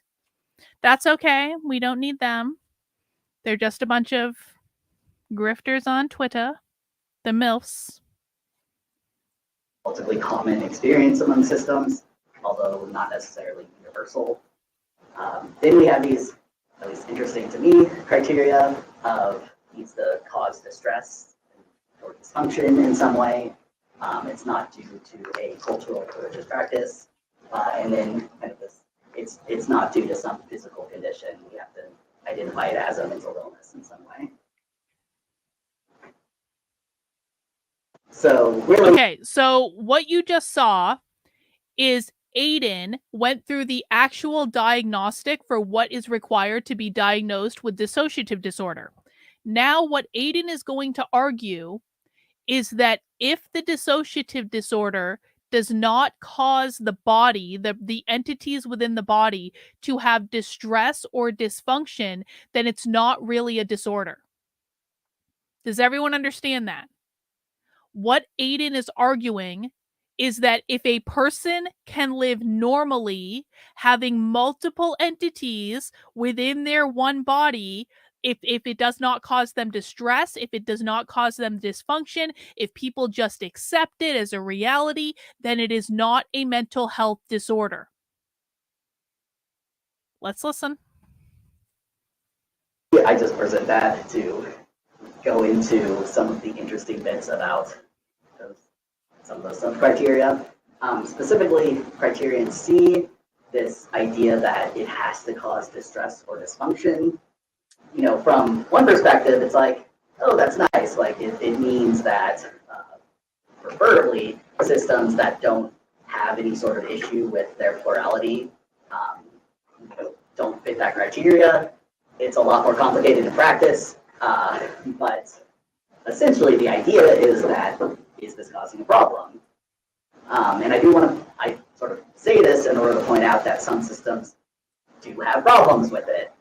Some systems identify as disabled due to plurality. That gets complicated as a overall community discussion.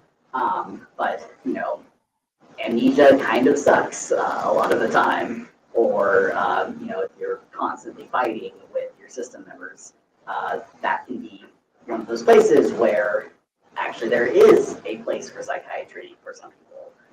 So basically they're saying, as long as all the system members are getting along and there's not dysfunction, there's really no need to go to therapy. As long as every single being is happy within the system, then we don't need those psychiatrists. But if the systems are fighting with each other, then we might need to go get some therapy. Human centipede, just wait until the prosthetic affirmative surgery catches up with this. Oh, well, yeah, that's going to be a whole other nightmare, isn't it? Yeah. For some systems. I don't want to make it sound like, you know, no systems would ever see a psychiatrist, basically. However, just a very mild critique here that this idea of distress or impairment, at least from a psychiatric perspective, usually doesn't actually think of it in terms of, well, it might fluctuate based on, you know, individual context over someone's life, based on the environment. If you're in a very plural, unsupportive environment, that probably affects things. So if we've definitely had the experience of telling a psychiatrist, hey, we're plural and it's not a problem, not psychiatrist specifically, I think just the therapist, and getting a diagnosis anyway, because of, you know, it is one of those criteria, but if you seem mentally ill in some way, you might get diagnosed anyway. So what Aiden just said is that they once went to a therapist And they said to the therapist, yeah, we're plural and there are multiple entities that live within us, but it's really not a problem and we get along. And then the therapist decided to diagnose them with dissociative disorder anyway. And that really pissed them off because they were like, but everyone's getting along. We don't have distress. We don't actually have this criteria. So why are you diagnosing me with a mental health disorder? Is everyone following along with why this is bad? Is everyone following along with the idea that they are trying to say that as long as you're functioning relatively normally and the entities within you aren't fighting with each other, then it's perfectly okay and not a mental health disorder?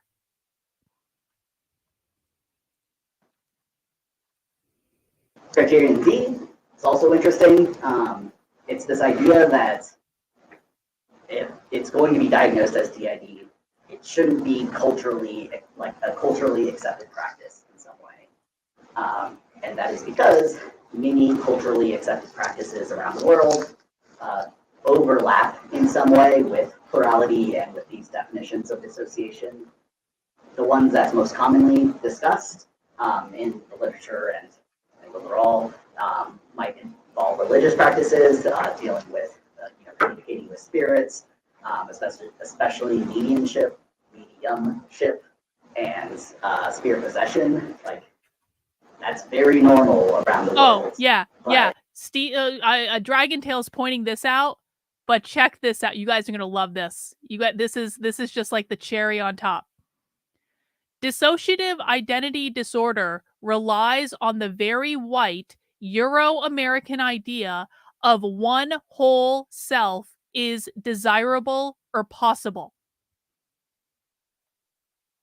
They're literally saying that having one person in one body is caused by capitalism, which is what they're referring to there. It has nothing to do with your skin color. I know the conservatives are all excited. They're hating white people. No. This is a reference to capitalism. We all know this because we watch a lot of this stuff.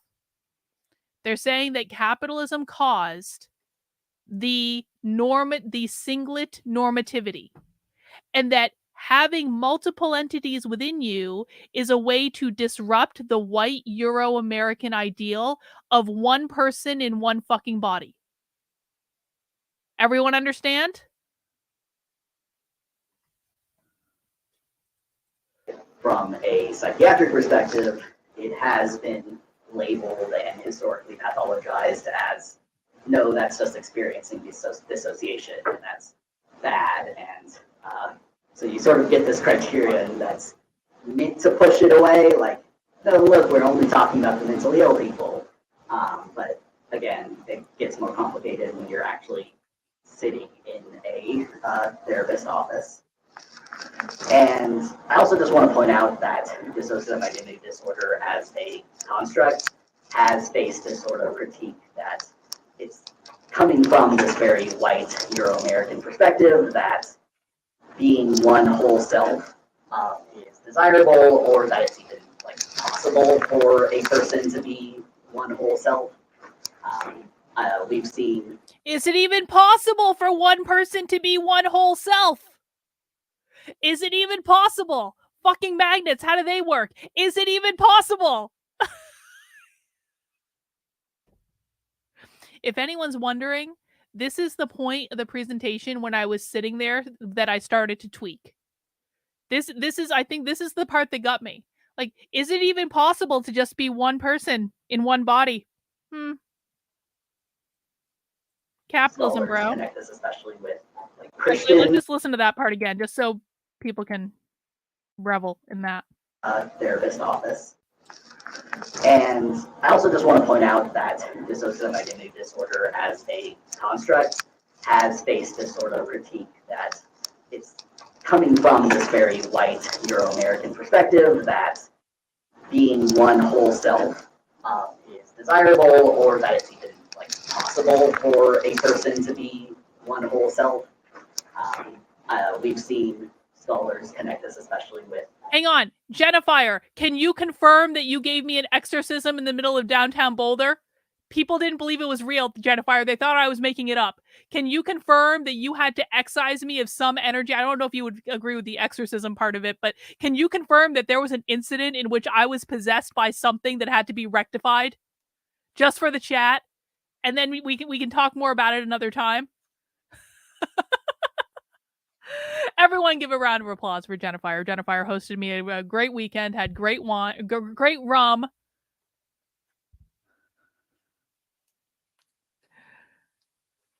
I know there's a slight delay, so hopefully Jennifer will chat back in.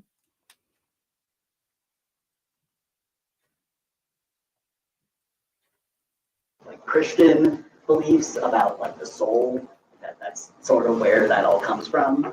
So it's all to say that dissociation has this cultural element that that psychiatry sort of from this medical model doesn't super know how to deal with. I also want to just throw out here, because I think for Plurality 101, a lot of people ask, like, what about schizophrenia? And there's kind of two answers to this. Did I miss Jennifer's response? I saw it just popping in between clients. I don't see another response. Oh, I don't see it. I don't know what happened. Anyway, Jennifer confirmed I was excised of a demon in the middle of downtown Boulder. The first one is that schizophrenia doesn't involve plurality in any way. That's not what that means, essentially. Plenty of people with schizophrenia don't hear voices, and hearing voices doesn't instantly mean schizophrenia. But I also say that, wanting to point out that pleural systems might still be diagnosed with psychosis, either as something that they just experience on top of the plurality. It's not that being a system suddenly makes that impossible. Or plenty of times. Hang on, got a super chat from Massage Chair Wellness. Allison, just to thank you for taking this trip for the team. I feel sick. Yeah, I felt sick too. Yeah, I understand. We're halfway through the presentation, guys.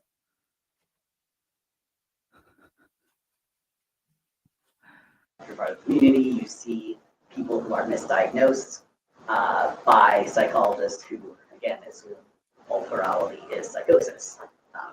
That's foreshadowing. So to kind of re-summarize this strict medical model perspective, really there isn't much of a place for plurality outside of DID or OSD. Again, there's those criteria that try to push aside, like, well, it has to cause distress. But then if you actually talk with a therapist, you might still get that diagnosis.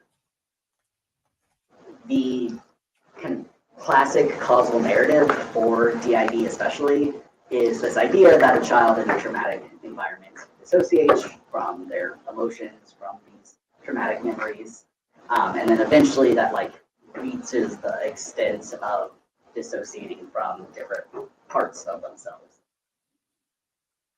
Additionally, the medical model really emphasizes fusion or integration. There's sort of, because it is all seen as DID or OSDD, there's really no way to be healthy without having fused or integrated back into like one single. So what this person is doing is ragging on the medical treatment of dissociative disorder by saying the only way they treat it is by trying to get all the entities to fuse together. But we live normally as 6 different beings within the same body, and that's totally possible, but the medical model doesn't allow for that.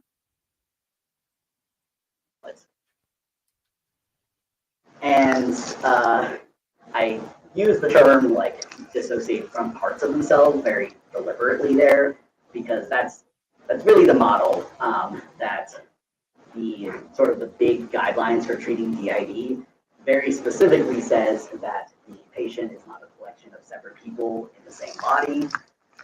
That's the medical model. Like there's sort of, it almost doesn't believe that plurality in the sense of multiple people in one body exists, because it has to be, oh, it's just these parts that the patient thinks are separate people, but they're not. And so, not to talk too much about ourselves, but we felt it sort of like illustrative to talk about some Okay, guys, I have to step away for just 1 second. I'm just gonna. Here's where you get to learn about Tristan. Tristan is one of the entities that lives within this body, and Tristan wanted to go to therapy by themselves. And he didn't want any of the other entities to be involved in Tristan's therapy. And so you're about to hear about the adventure that Tristan had to go through in order to find a therapist that would just treat the one entity as though this is a normal thing without treating any of the other entities. All right? I'm going to play this. I'll be right back. experiences, specifically of one of our system members, Tristan, who wanted to go to therapy by himself, basically. Like, I have issues, the rest of the system doesn't. I just want to work with myself. And that is a very hard thing for some therapists to understand. So the first therapist was fine. There was someone that I was seeing actually first, and then like came out and kind of tried to switch over, but she didn't know that much about trauma. That was something necessary for Tristan. So we move on to number two, who only wanted to treat the whole system as this collective, this patient that is not separate people, it's just one person. Number three was pretty similar, repeatedly brought conversation back to like, well, what about the body? Like the body's family and past, and how does the host feel? And I'll note that these two were dissociation specialists. So that's sort of by that point we went like, no, let's look for like non-dissociation people. So the dissociation specialists didn't want to treat Tristan just by Tristan's self. And so then they had to get a reference to people who don't specialize in dissociative disorder, because that seems like the best idea when you have 6 different entities living within your body and only one of them wants therapy. Then number four basically tried to refer us back to dissociation people, specifically childhood trauma therapists. Sort of heard like, oh, plurality, that's dissociation, that's not my business, that's bad, and they do that again. Number five.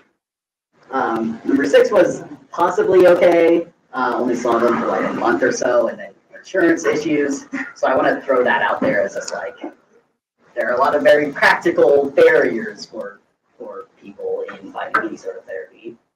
Number seven was the one that diagnosed, or officially diagnosed, but like in their notes was like, strongly suggests schizotypal personality disorder. So one of these diagnoses that are. So one of the therapists diagnosed this person with schizophrenia.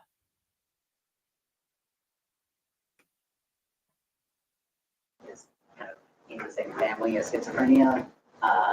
Diagnosed that as sort of all of us. Number 8 was cool. That was and really 8 feels like. Well, actually, I asked him about dating. You're gonna hear me ask, like, because I was like, how do you date? Like, how does this work? Does the person date one of the entities, or like, and the answer was, if you date them, you're polyamorous. You'll hear that later. Like, we were lucky. Like, 8 is kind of on the low end of trying to find people. So, yeah, and there were pretty large gaps in between some of these. I'm just like, I'm tired, can't deal with this anymore. So, kind of amidst all that invalidation, that sort of thing, I want to point out specifically that many trans systems avoid talking about plurality with their therapists, even if they are having these problems with like amnesia, and I want to sort out our system in some better way. And it might be sort of obvious, but a big question is, what if they don't let us transition if they know?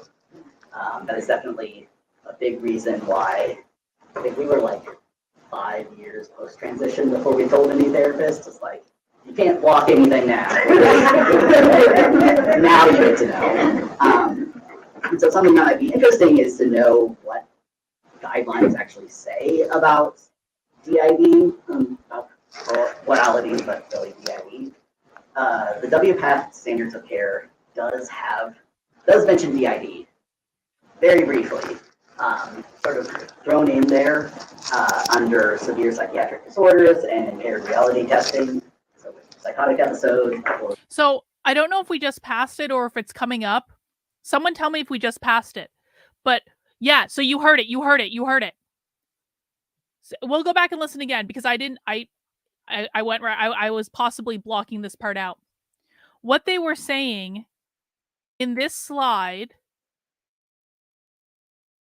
There it is.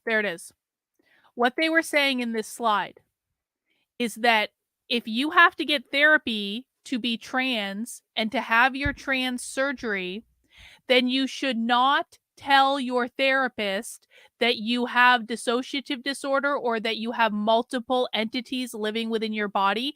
Because if you tell your therapist that there are multiple beings within you, they might not give you the letter that you need in order to get your transition surgery. And they said that they themselves didn't tell their therapist for 5 years after their transition.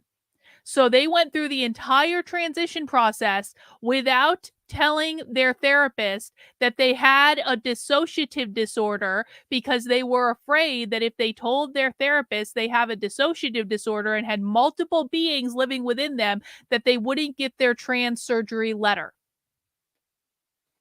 And they're advising people in this room to do the same thing. And remember, there were multiple people in the room who identified as a system. Listen again. The question is, what if they don't let us transition if they know? That is definitely a big reason why I think we were like 5 years post-transition before we told any therapist. It's like, you can't block anything now. Now you get to know. And so something that might be interesting is to know what guidelines actually say about DID, about morality, but really DID. The WPATH Standards of Care does mention DID very briefly, sort of thrown in there under severe psychiatric disorders and impaired reality testing. So with psychotic episodes, bipolar disorder, DID, borderline personality disorder, and kind of just gives this vague, improve the situation. Bye, Jennifer. Before you start to talk about hormones or surgery, which is sort of vague. You sometimes see kind of other splatterings of advice, but from more kind of like unofficial sources.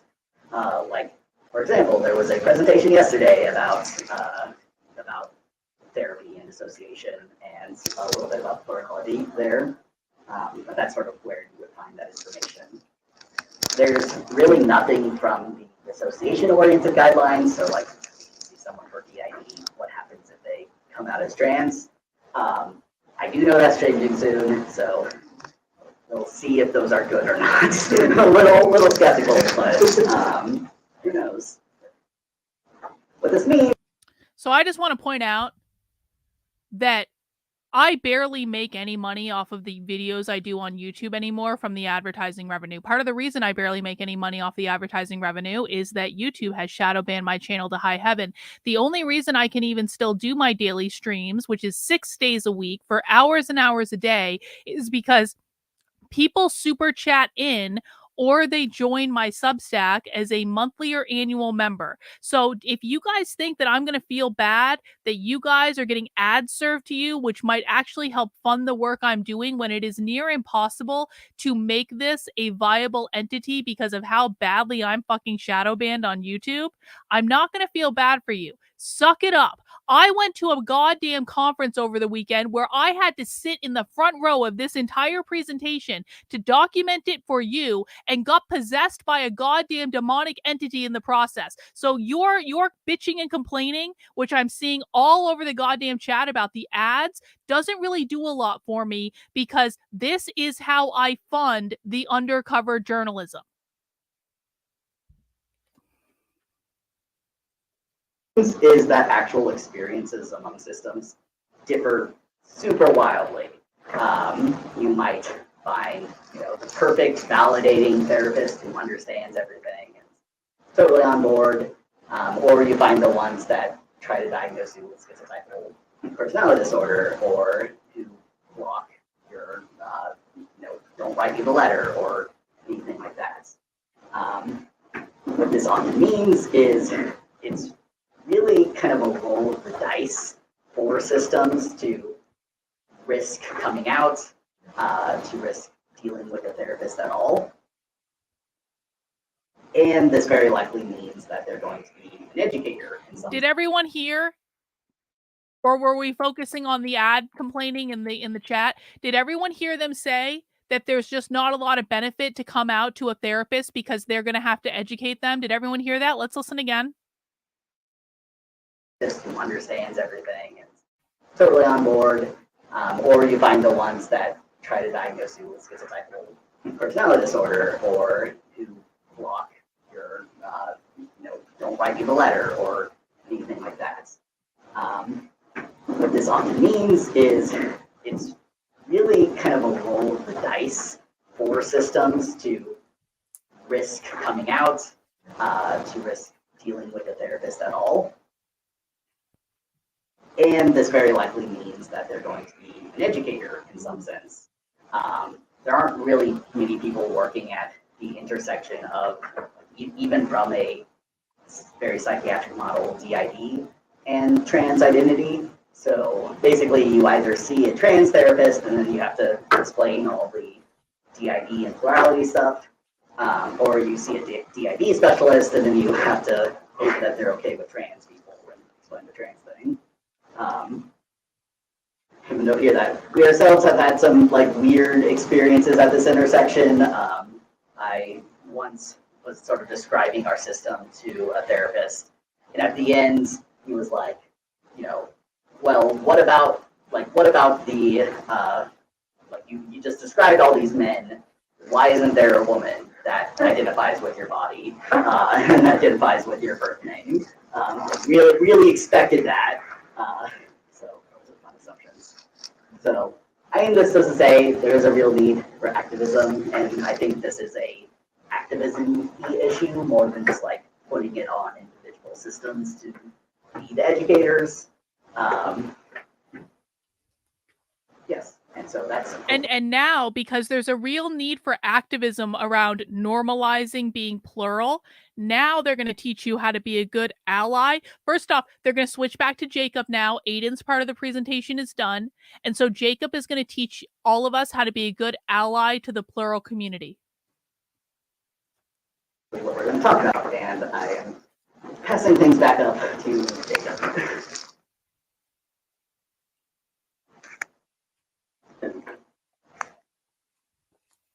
Okay, switching back and forth is weird.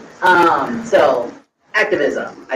I'm obviously not the expert of activism. I'm just giving these as suggestions and patterns that we see.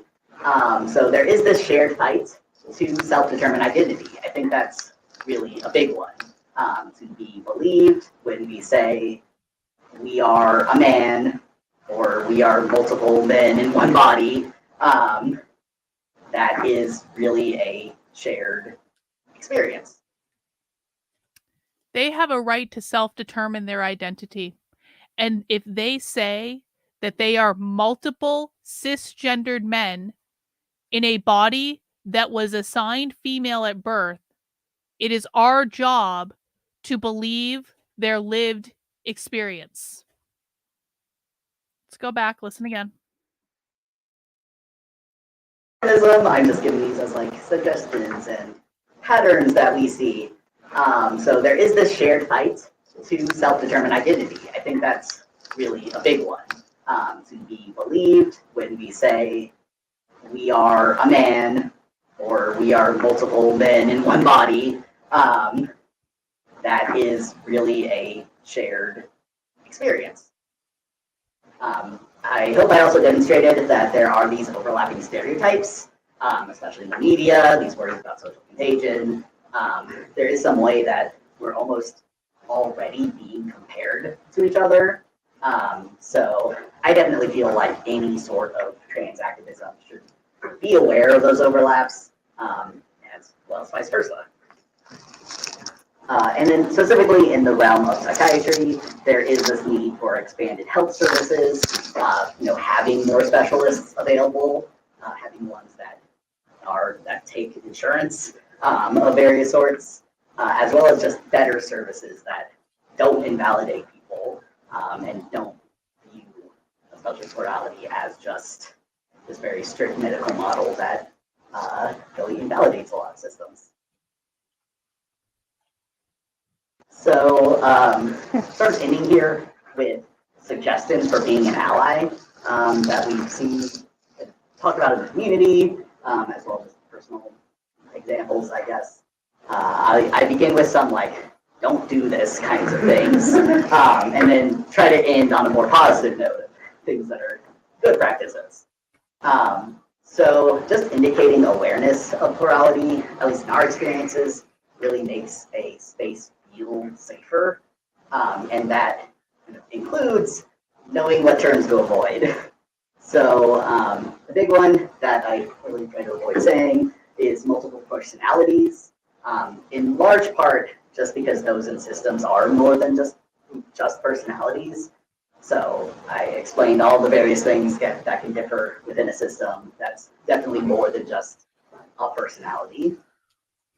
It's also really connected to this term multiple personality disorder, which is a pretty outdated term. So if you use it, there's sort of this oh, you might not be really up to date on what anyone is saying. And then that is sort of linked with, well, you're more than just personality. There's also this word alter. That's one of those sort of, unless it's a stated preference, try to avoid generalizing alters in general. It is very specifically medical terminology. We always compare it to the word transsexual, where some people really use that term and are really claimed it and feel very validated by it, but it's not going to be the term to use across a whole group of systems. Other core practices, rude things to do to a system, is to demand to know who's fronting or details about them. So some systems like being asked, oh, who's out today? But there are definitely systems who feel like it's a matter of kind of personal privacy, you don't need to know anything about our system. So my suggestion there is just really to offer that space where someone can volunteer that information, but not necessarily have it demanded of them, which is good practice for sort of any identity characteristics, you need to tell me your pronouns. Don't do that either. There's also this issue that a lot of systems run into where someone might only ask about one system member and really expect everything to be done by that one. Which I say it's nice to feel wanted, oh, you're but if it's constantly the same person, it can be rejecting everyone else, or sort of people feeling oh, you only care about this person because that's the one you think is real, and everyone else is just not to be considered. So that's bad. Some more positive things. Okay. A big one for me, and I think a lot of systems, is this flexibility that systems can't always predict or guarantee who is going to be out at any point in time. We are pretty good at switching on demand and being able to be confident that yes, Jacob and Aiden will be here for this presentation. But that's after a decade or more of this sort of practice, really. So flexibility is good. Flexibility in name cards and preferred pronouns. We actually managed to get both of our names. I don't know if they knew that. Like we signed up as it's going to be Aiden and Jacob's presentation, so they printed out twice. Which cool. Thanks. They were wearing 2 different badges around their neck for the 2 different names. This also, I point out, helps those whose genders fluctuate for non-plural reasons. So cool for a lot of people. I also sort of had this thought very shortly before this that a lot of systems have names that don't necessarily fit the first name, last name thing. So a lot of systems might go by like the blank system, very common pattern. So like the ring system, the garden system. And that makes it kind of weird to fill out forms. And that's just something to think about. And again, that's not necessarily just a plural thing. There are a lot of people whose names don't fit this very Euro-American first name, middle name, last name thing. So it's a lot there. As well as flexibility in tasks and deadlines. Again, if someone isn't able to come out and they're the one who volunteered for something, that can be kind of awkward for the rest of the system.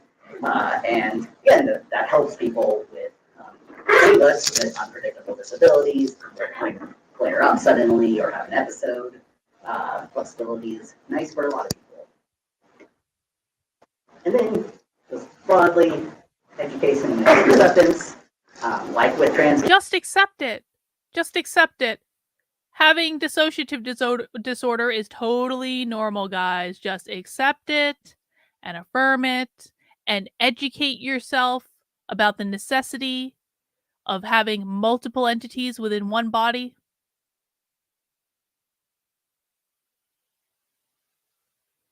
Oh, yo, I've been reporting about those Colorado state reps for like a year before James Lindsay even knew about it. This was done at the University of Colorado at Boulder. This is a different thing. James Lindsay, again, is about a year behind me on the state reps in Colorado that are socialist. He can have all the feelings he wants about that, but the receipts are all on my Substack. I've been talking about that for a long. Actually, one of the reps in Colorado I've been talking about for damn near 3 years.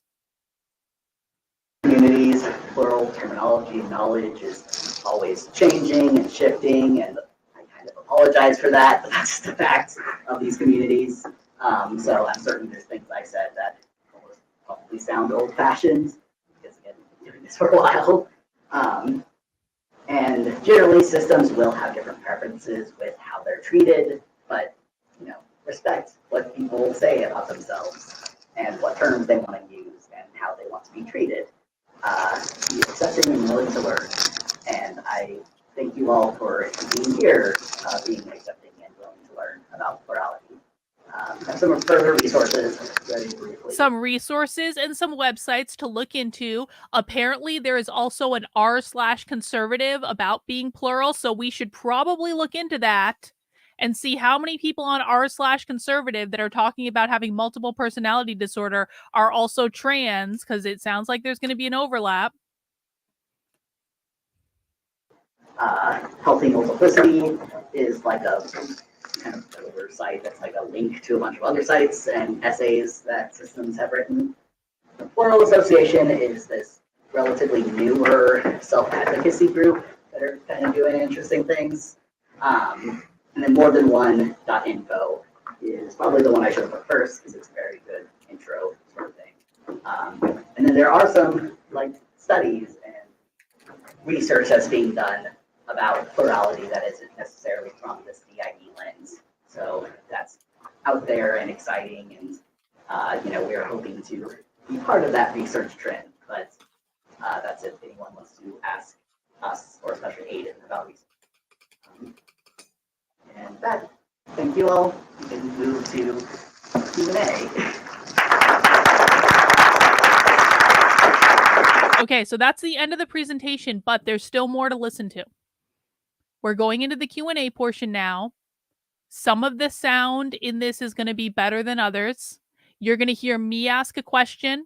You're going to hear me of course I clapped. I had to. Like I was undercover. I had to like pretend that this was all normal. So you're going to hear me ask a question. You're going to hear some other people ask questions. You're going to hear people talk about being systems, but the sound might come through relatively soft because I was recording with a device hanging around my neck, okay? And so I tried to position my body as best I could to get everyone in the room, but sometimes it just works out better than others. We're going to work through it.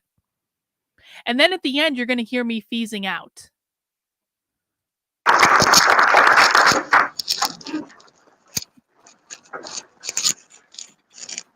Okay. Okay. Me. This is fascinating, and I'm very new to stuff like this, and so I appreciate your taking the time to educate us on it. I had to speak socialist when I asked this question. People understand that, right? Like I had to be compliant and affirming and all that stuff. But in my head, when I'm asking this question, I'm freaking the F out, but I was undercover. I guess a question I have is kind of like, and I apologize if this is too intrusive, but I'm curious. What is dating like? Like, I mean, do the different beings like date like different kinds of people? Like, I don't know. Yeah, that's definitely different system by system. We know systems who are like, if you date us, you're polyamorous. Yeah. We know systems that say if you date us, you're polyamorous. I know we don't have that much experience with it because we like almost most of us identify as aromantic. But there was a period where like there was someone who dated like two of us, and then the rest of us were just kind of like chill roommates that were there sometimes.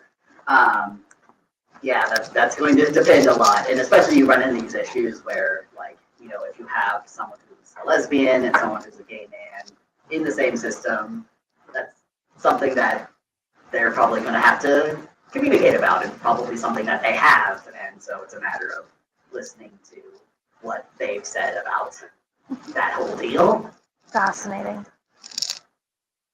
When talking about like amnesia and stuff, I was curious if in your inner world, or I guess in other people's systems inner world, they're often like a kiki session to catch you up on like what you experience and stuff, like on this kid, or is it always kind of blanked out? Like, is there that communication between the systems about like how Aiden does the research and the presentations and things like that?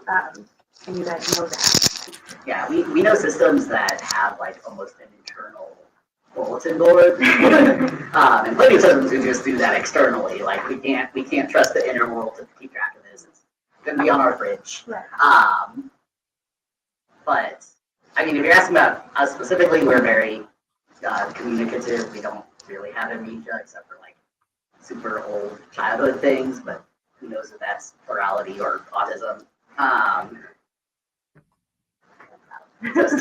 Yeah, it depends. I think a lot more systems can communicate in some way than is the stereotype. Okay. Like there's almost this assumption of like, if you're really plural and if you really have DID, then there's going to be this complete amnesia, wake up in the middle of nowhere, and that's the only way to have DID.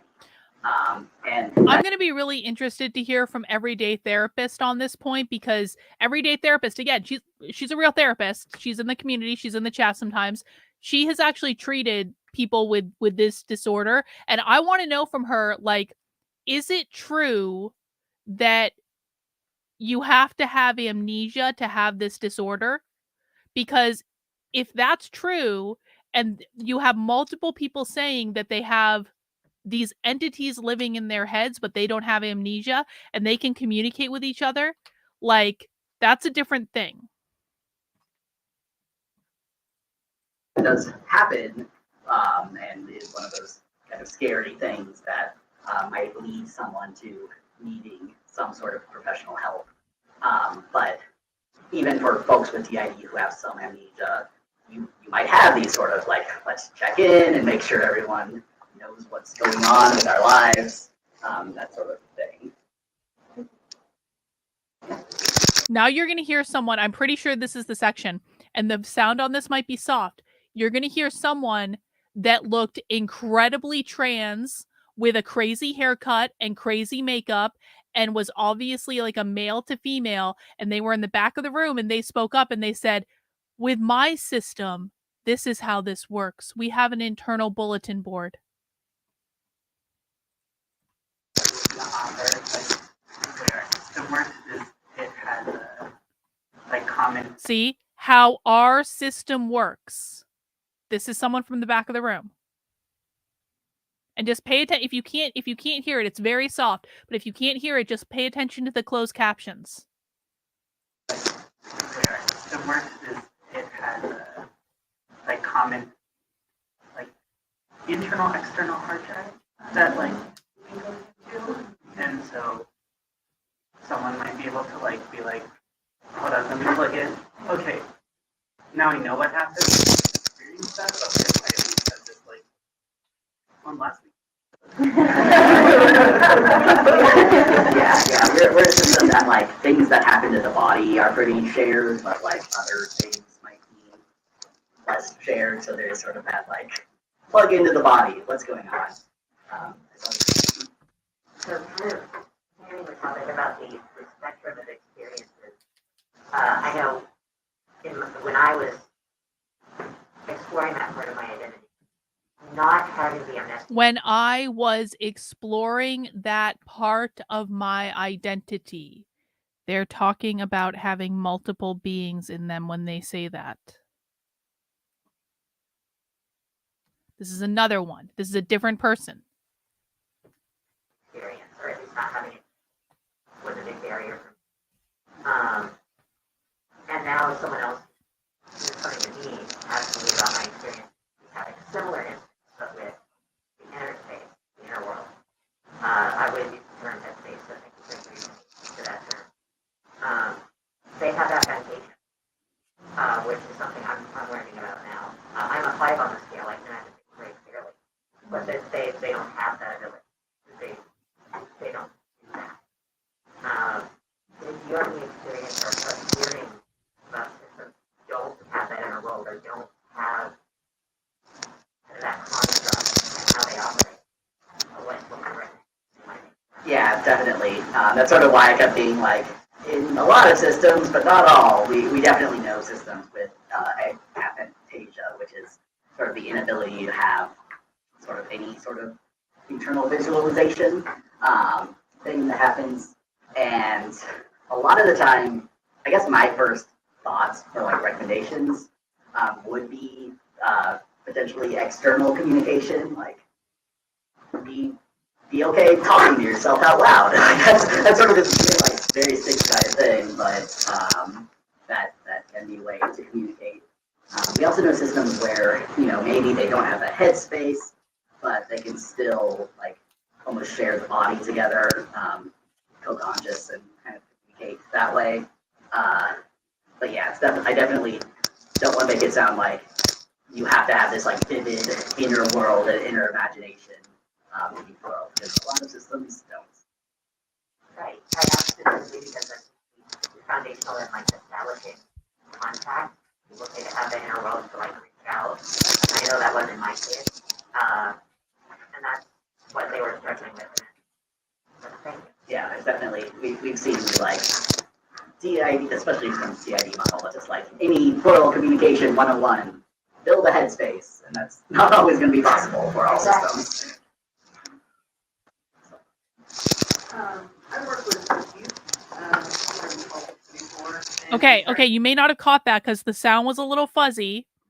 This is another person who was sitting in the back of the room, and they said, I work with trans youth, and I'm working with someone who has a system. So now we're talking about kids who think they are both trans and have dissociative disorder, and the people in this room are treating the kids who have both those problems. Does that seem like ripe for disaster for anyone else? Let's listen. Again, pay attention to the captions because that might tell you more than the sound, because this person was in the back of the room. Oh, hang on. I got a super chat from Dragon Tail. Does a pluralistic system uphold the gender binary? No, it does not. Nope. No. You can be, not only can you be any gender within a plural system, you can be mythical beings, you can be a non-human being, you can be a fictional character. It definitely does not uphold the gender binary, or does it transcends the gender binary. Exactly. For months we've been hearing more trans and less transgender. What about this particular system? No. This is not, no. This is not, no. I've already answered the question, but yeah, this is about transcending gender. Model, but it's like any plural communication 101, build a headspace, and that's not always going to be possible for all systems. I work with youth before, and I'm trying to support a young system that is having a lot of internal struggle with sexual abuse, and does not have a supportive system outside of their system, psychologists, all that good stuff. How do I, as an adult that is trying to support them in this? Yeah, that's a heavy one. I think especially.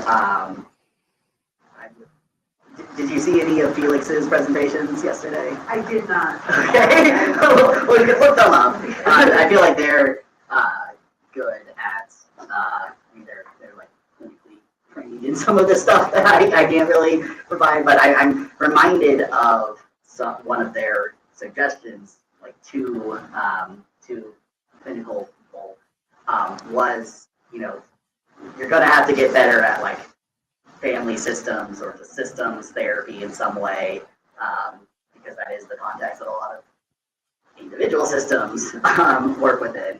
So I'm not really in the position for a direct advice, but there are clinicians out there who are maybe more trained and have some sort of expertise with that sort of thing.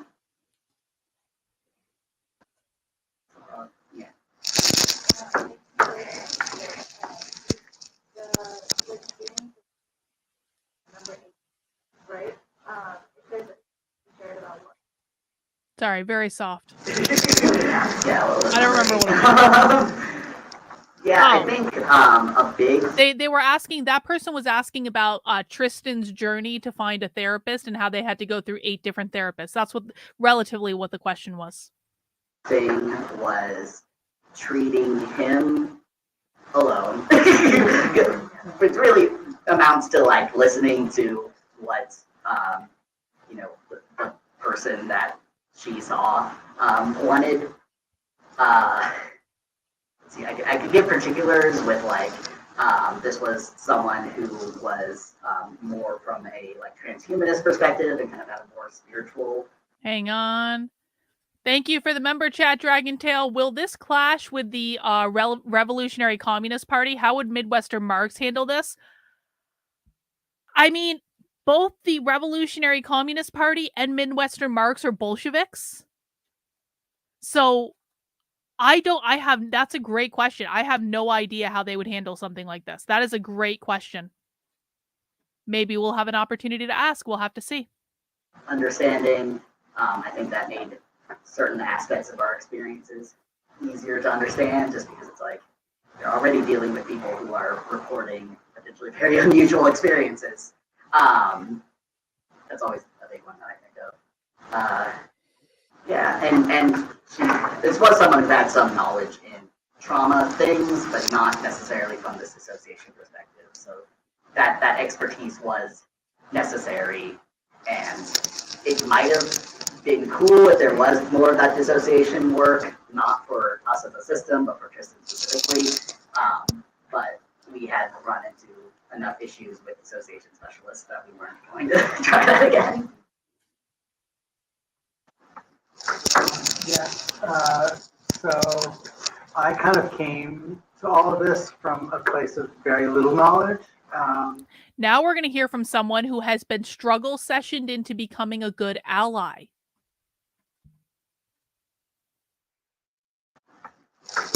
Yeah, so I kind of came to all of this from a place of very little knowledge, and sort of the knowledge that I had was maybe kind of more from the medicalized perspective. And, I'm doing everything that I can to learn. I guess I just wondered whether you have any particular strategies that you found effective for people that are trying to be allies in terms of taking apart some of those assumptions or notions. Yeah, I guess the resources are good in sort of immersing yourself in plural critiques of singlet normativity. A lot of these sites will sort of address that, what is it like to navigate the world with this assumption that you identify with your body or in some way are one person.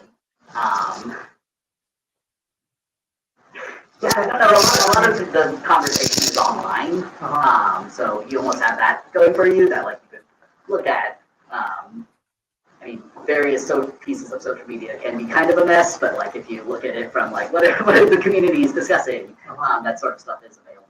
There's a subreddit r/plural that exists. We're not as related to a lot of the cool social media these days, but the conversations are online, I guess is what I'm saying. Okay. I'm a provider, and I'm wondering, Provider? I try to move away from diagnoses as much as possible, and I'm like, Okay. This person in the audience just said, I'm a provider and I'm trying to move away from diagnoses as much as possible. So what is being said in this presentation that we've been watching is going, there are therapists in the room learning from this. Listen again. Social media these days, but the conversations are online, I guess is what I'm saying. Okay. I'm a provider, and I'm wondering, I try to move away from diagnoses as much as possible, and I'm like, if you do have a DID or OSDD diagnosis, will insurance, this is too logistical, will insurance cover having more than one provider, right? Because maybe you need a release, a whole systems therapist, and then therapists for one entity and another entity. Does that make sense? Yeah, I don't know. We know systems who they don't have that set up, but they might have a clinical team of people, just because DID can co-occur with a lot of other issues that it's you almost need a team a lot of the time. But I don't really know how that works on an insurance level.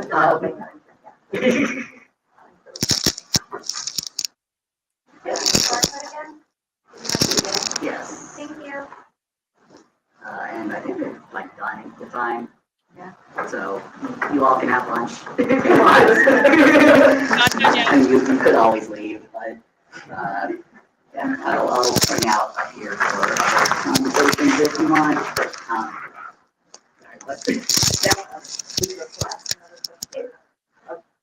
No one seems to be out. Now we're about to hear from another person in the audience who also identifies as a system. But again, the sound's going to be soft, so pay attention to the captions.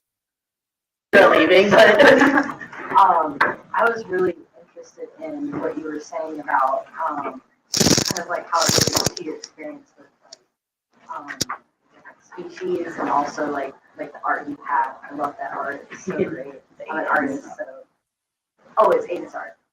Aiden. Yeah, I didn't say that. Aiden draws. Aiden draws. That's their autonomy. But yeah, if you want to share anything about that, how you came to that. That's up Yeah, there. yeah. It's I was sort of thinking about how did I come to this? It's weird because I am one of those people who sort of based off of a fictional character. So my answer is, well, I was not human in this podcast. not even. Jacob is one of the people that lives in the body that was based off a fictional character, and Jacob does not consider himself to be human. Let's listen again. I am one of those people who sort of based off of a fictional character. So my answer is, well, I was not human in this podcast. not even here. I think, I mean, obviously I talk about it because like I feel like it is a significant overlap or just something maybe cool to know. But yeah, a lot of it has to do with my memories and my sort of self-image of my body that like a perfect body would have a tail and I don't have one. So, those disconnects. But yeah, a lot of people have different reasons for not identifying as human.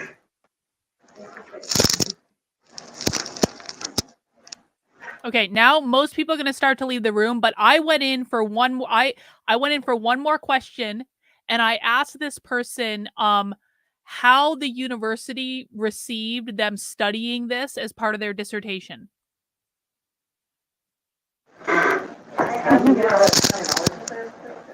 Yeah. You mentioned alter is not a good term to use. Would it be preferable to say like a system member if we weren't referring to a certain name that we knew, or like a clinical discussion potentially? Is that appropriate, or is there another preference? Yeah, system member, it's sort of a long one. I feel like I hear system mates as one word. Head mates is like almost very casual way of putting it, but like I think that's also a very good term. If someone says head mate, I'm like, yeah, you know. Yeah. System mate, head mate. Wait for it.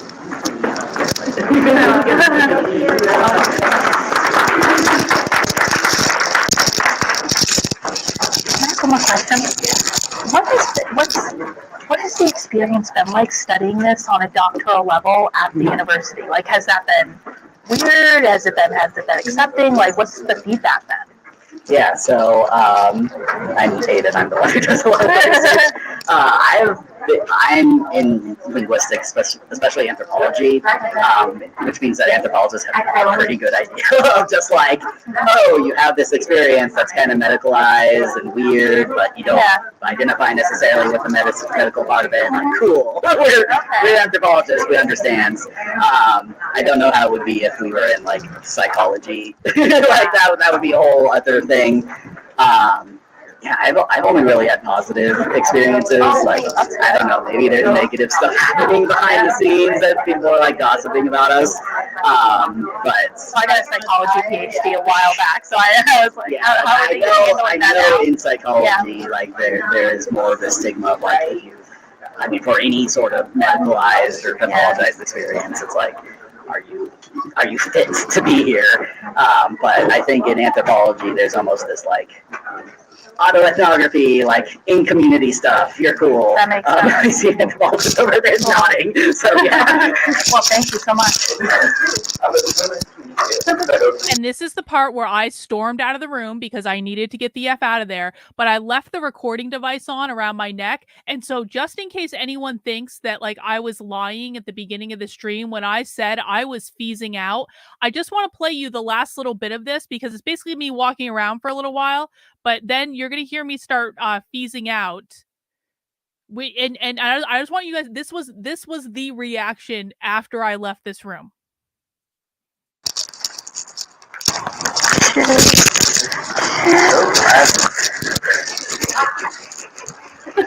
You need to go no. You know, when you're red. Can I fire? I just. Downstairs, into the basement. I need a drink. I need a drink fast now.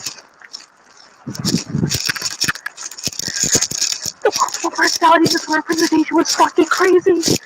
Jennifer, I was shaking. I was shaking to not react. I was in the front row. Oh,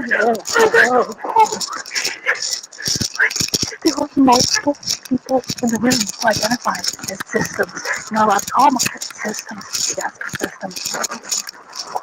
They all looked queer. And there were queer therapists talking about treating the systems. And I can't even, if it is, oh God.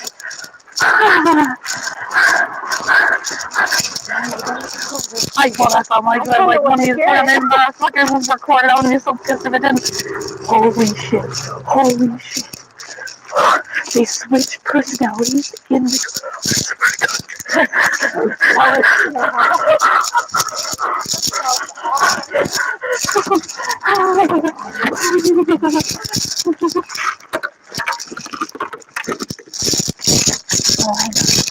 Turn my recorder off. Oh shit. Oh shit. That's it. That's it. Mark says, maybe you being an empath, you were taking on or feeling all the trauma in the room. Yeah, I think there's a lot of truth to that, Mark. And that was something I was not prepared for and I did not expect. But no, and if you missed the story at the beginning of the stream, basically what happened after that, and you can go back and watch the full story, but basically what happened after that is we got the F out of Dodge. We went, drove a couple miles down the road to downtown Boulder to go get lunch. I thought that I was going to calm down. I did not calm down. I was feezing and like physically vibrating for like 2 hours after that. It was really, really bad. And then Jennifer made me bend over and hang onto a rock in the middle of downtown Boulder as she like did Reiki on me to push the fucking black toxic energy that I was feeling into my feet and then into the ground to get it out of me. And I swear to God, this was all real. I've never felt anything like that before. I was possessed by a demonic entity in the course of that presentation and it effed with me. And I'm never going to forget how I felt during it because I can't describe it. I cannot describe the feeling of it, but Jennifer can attest to this. Like I was visibly vibrating and I was completely unable to focus and it was just like going everywhere. And I can't even, I have never had something like this happen to me before. So that's what I put myself through for you guys. Thank you, Kristen. I appreciate it. And if you want to send me to do more undercover journalism like I did when I got this presentation recorded for you guys, please head over to my Substack and fund the work I'm doing for $8 a month, $80 a year. There is no one else on the internet who is doing this sort of thing. There is no one else on the internet that would get themselves possessed by a demonic entity just to get you guys a recording of what is going on at a gender ideology conference, okay? I cannot do this work without your help. I cannot go to these events without your help. All the subscriptions from the Substack do go into fund the work I'm doing. So make sure you're signing up. You get access to a variety of perks to include 2 Zoom calls with me every single week, to include the supporter Discord, movie night, all sorts of stuff. Oh, people want to watch the Penguin song? Do people really want to watch the Penguin song? I don't know if I can handle the Penguin song right now. I don't know. I don't know if I can handle the goddamn Penguin song, okay? No Penguin song. I'm making an executive decision. No. No Penguin song.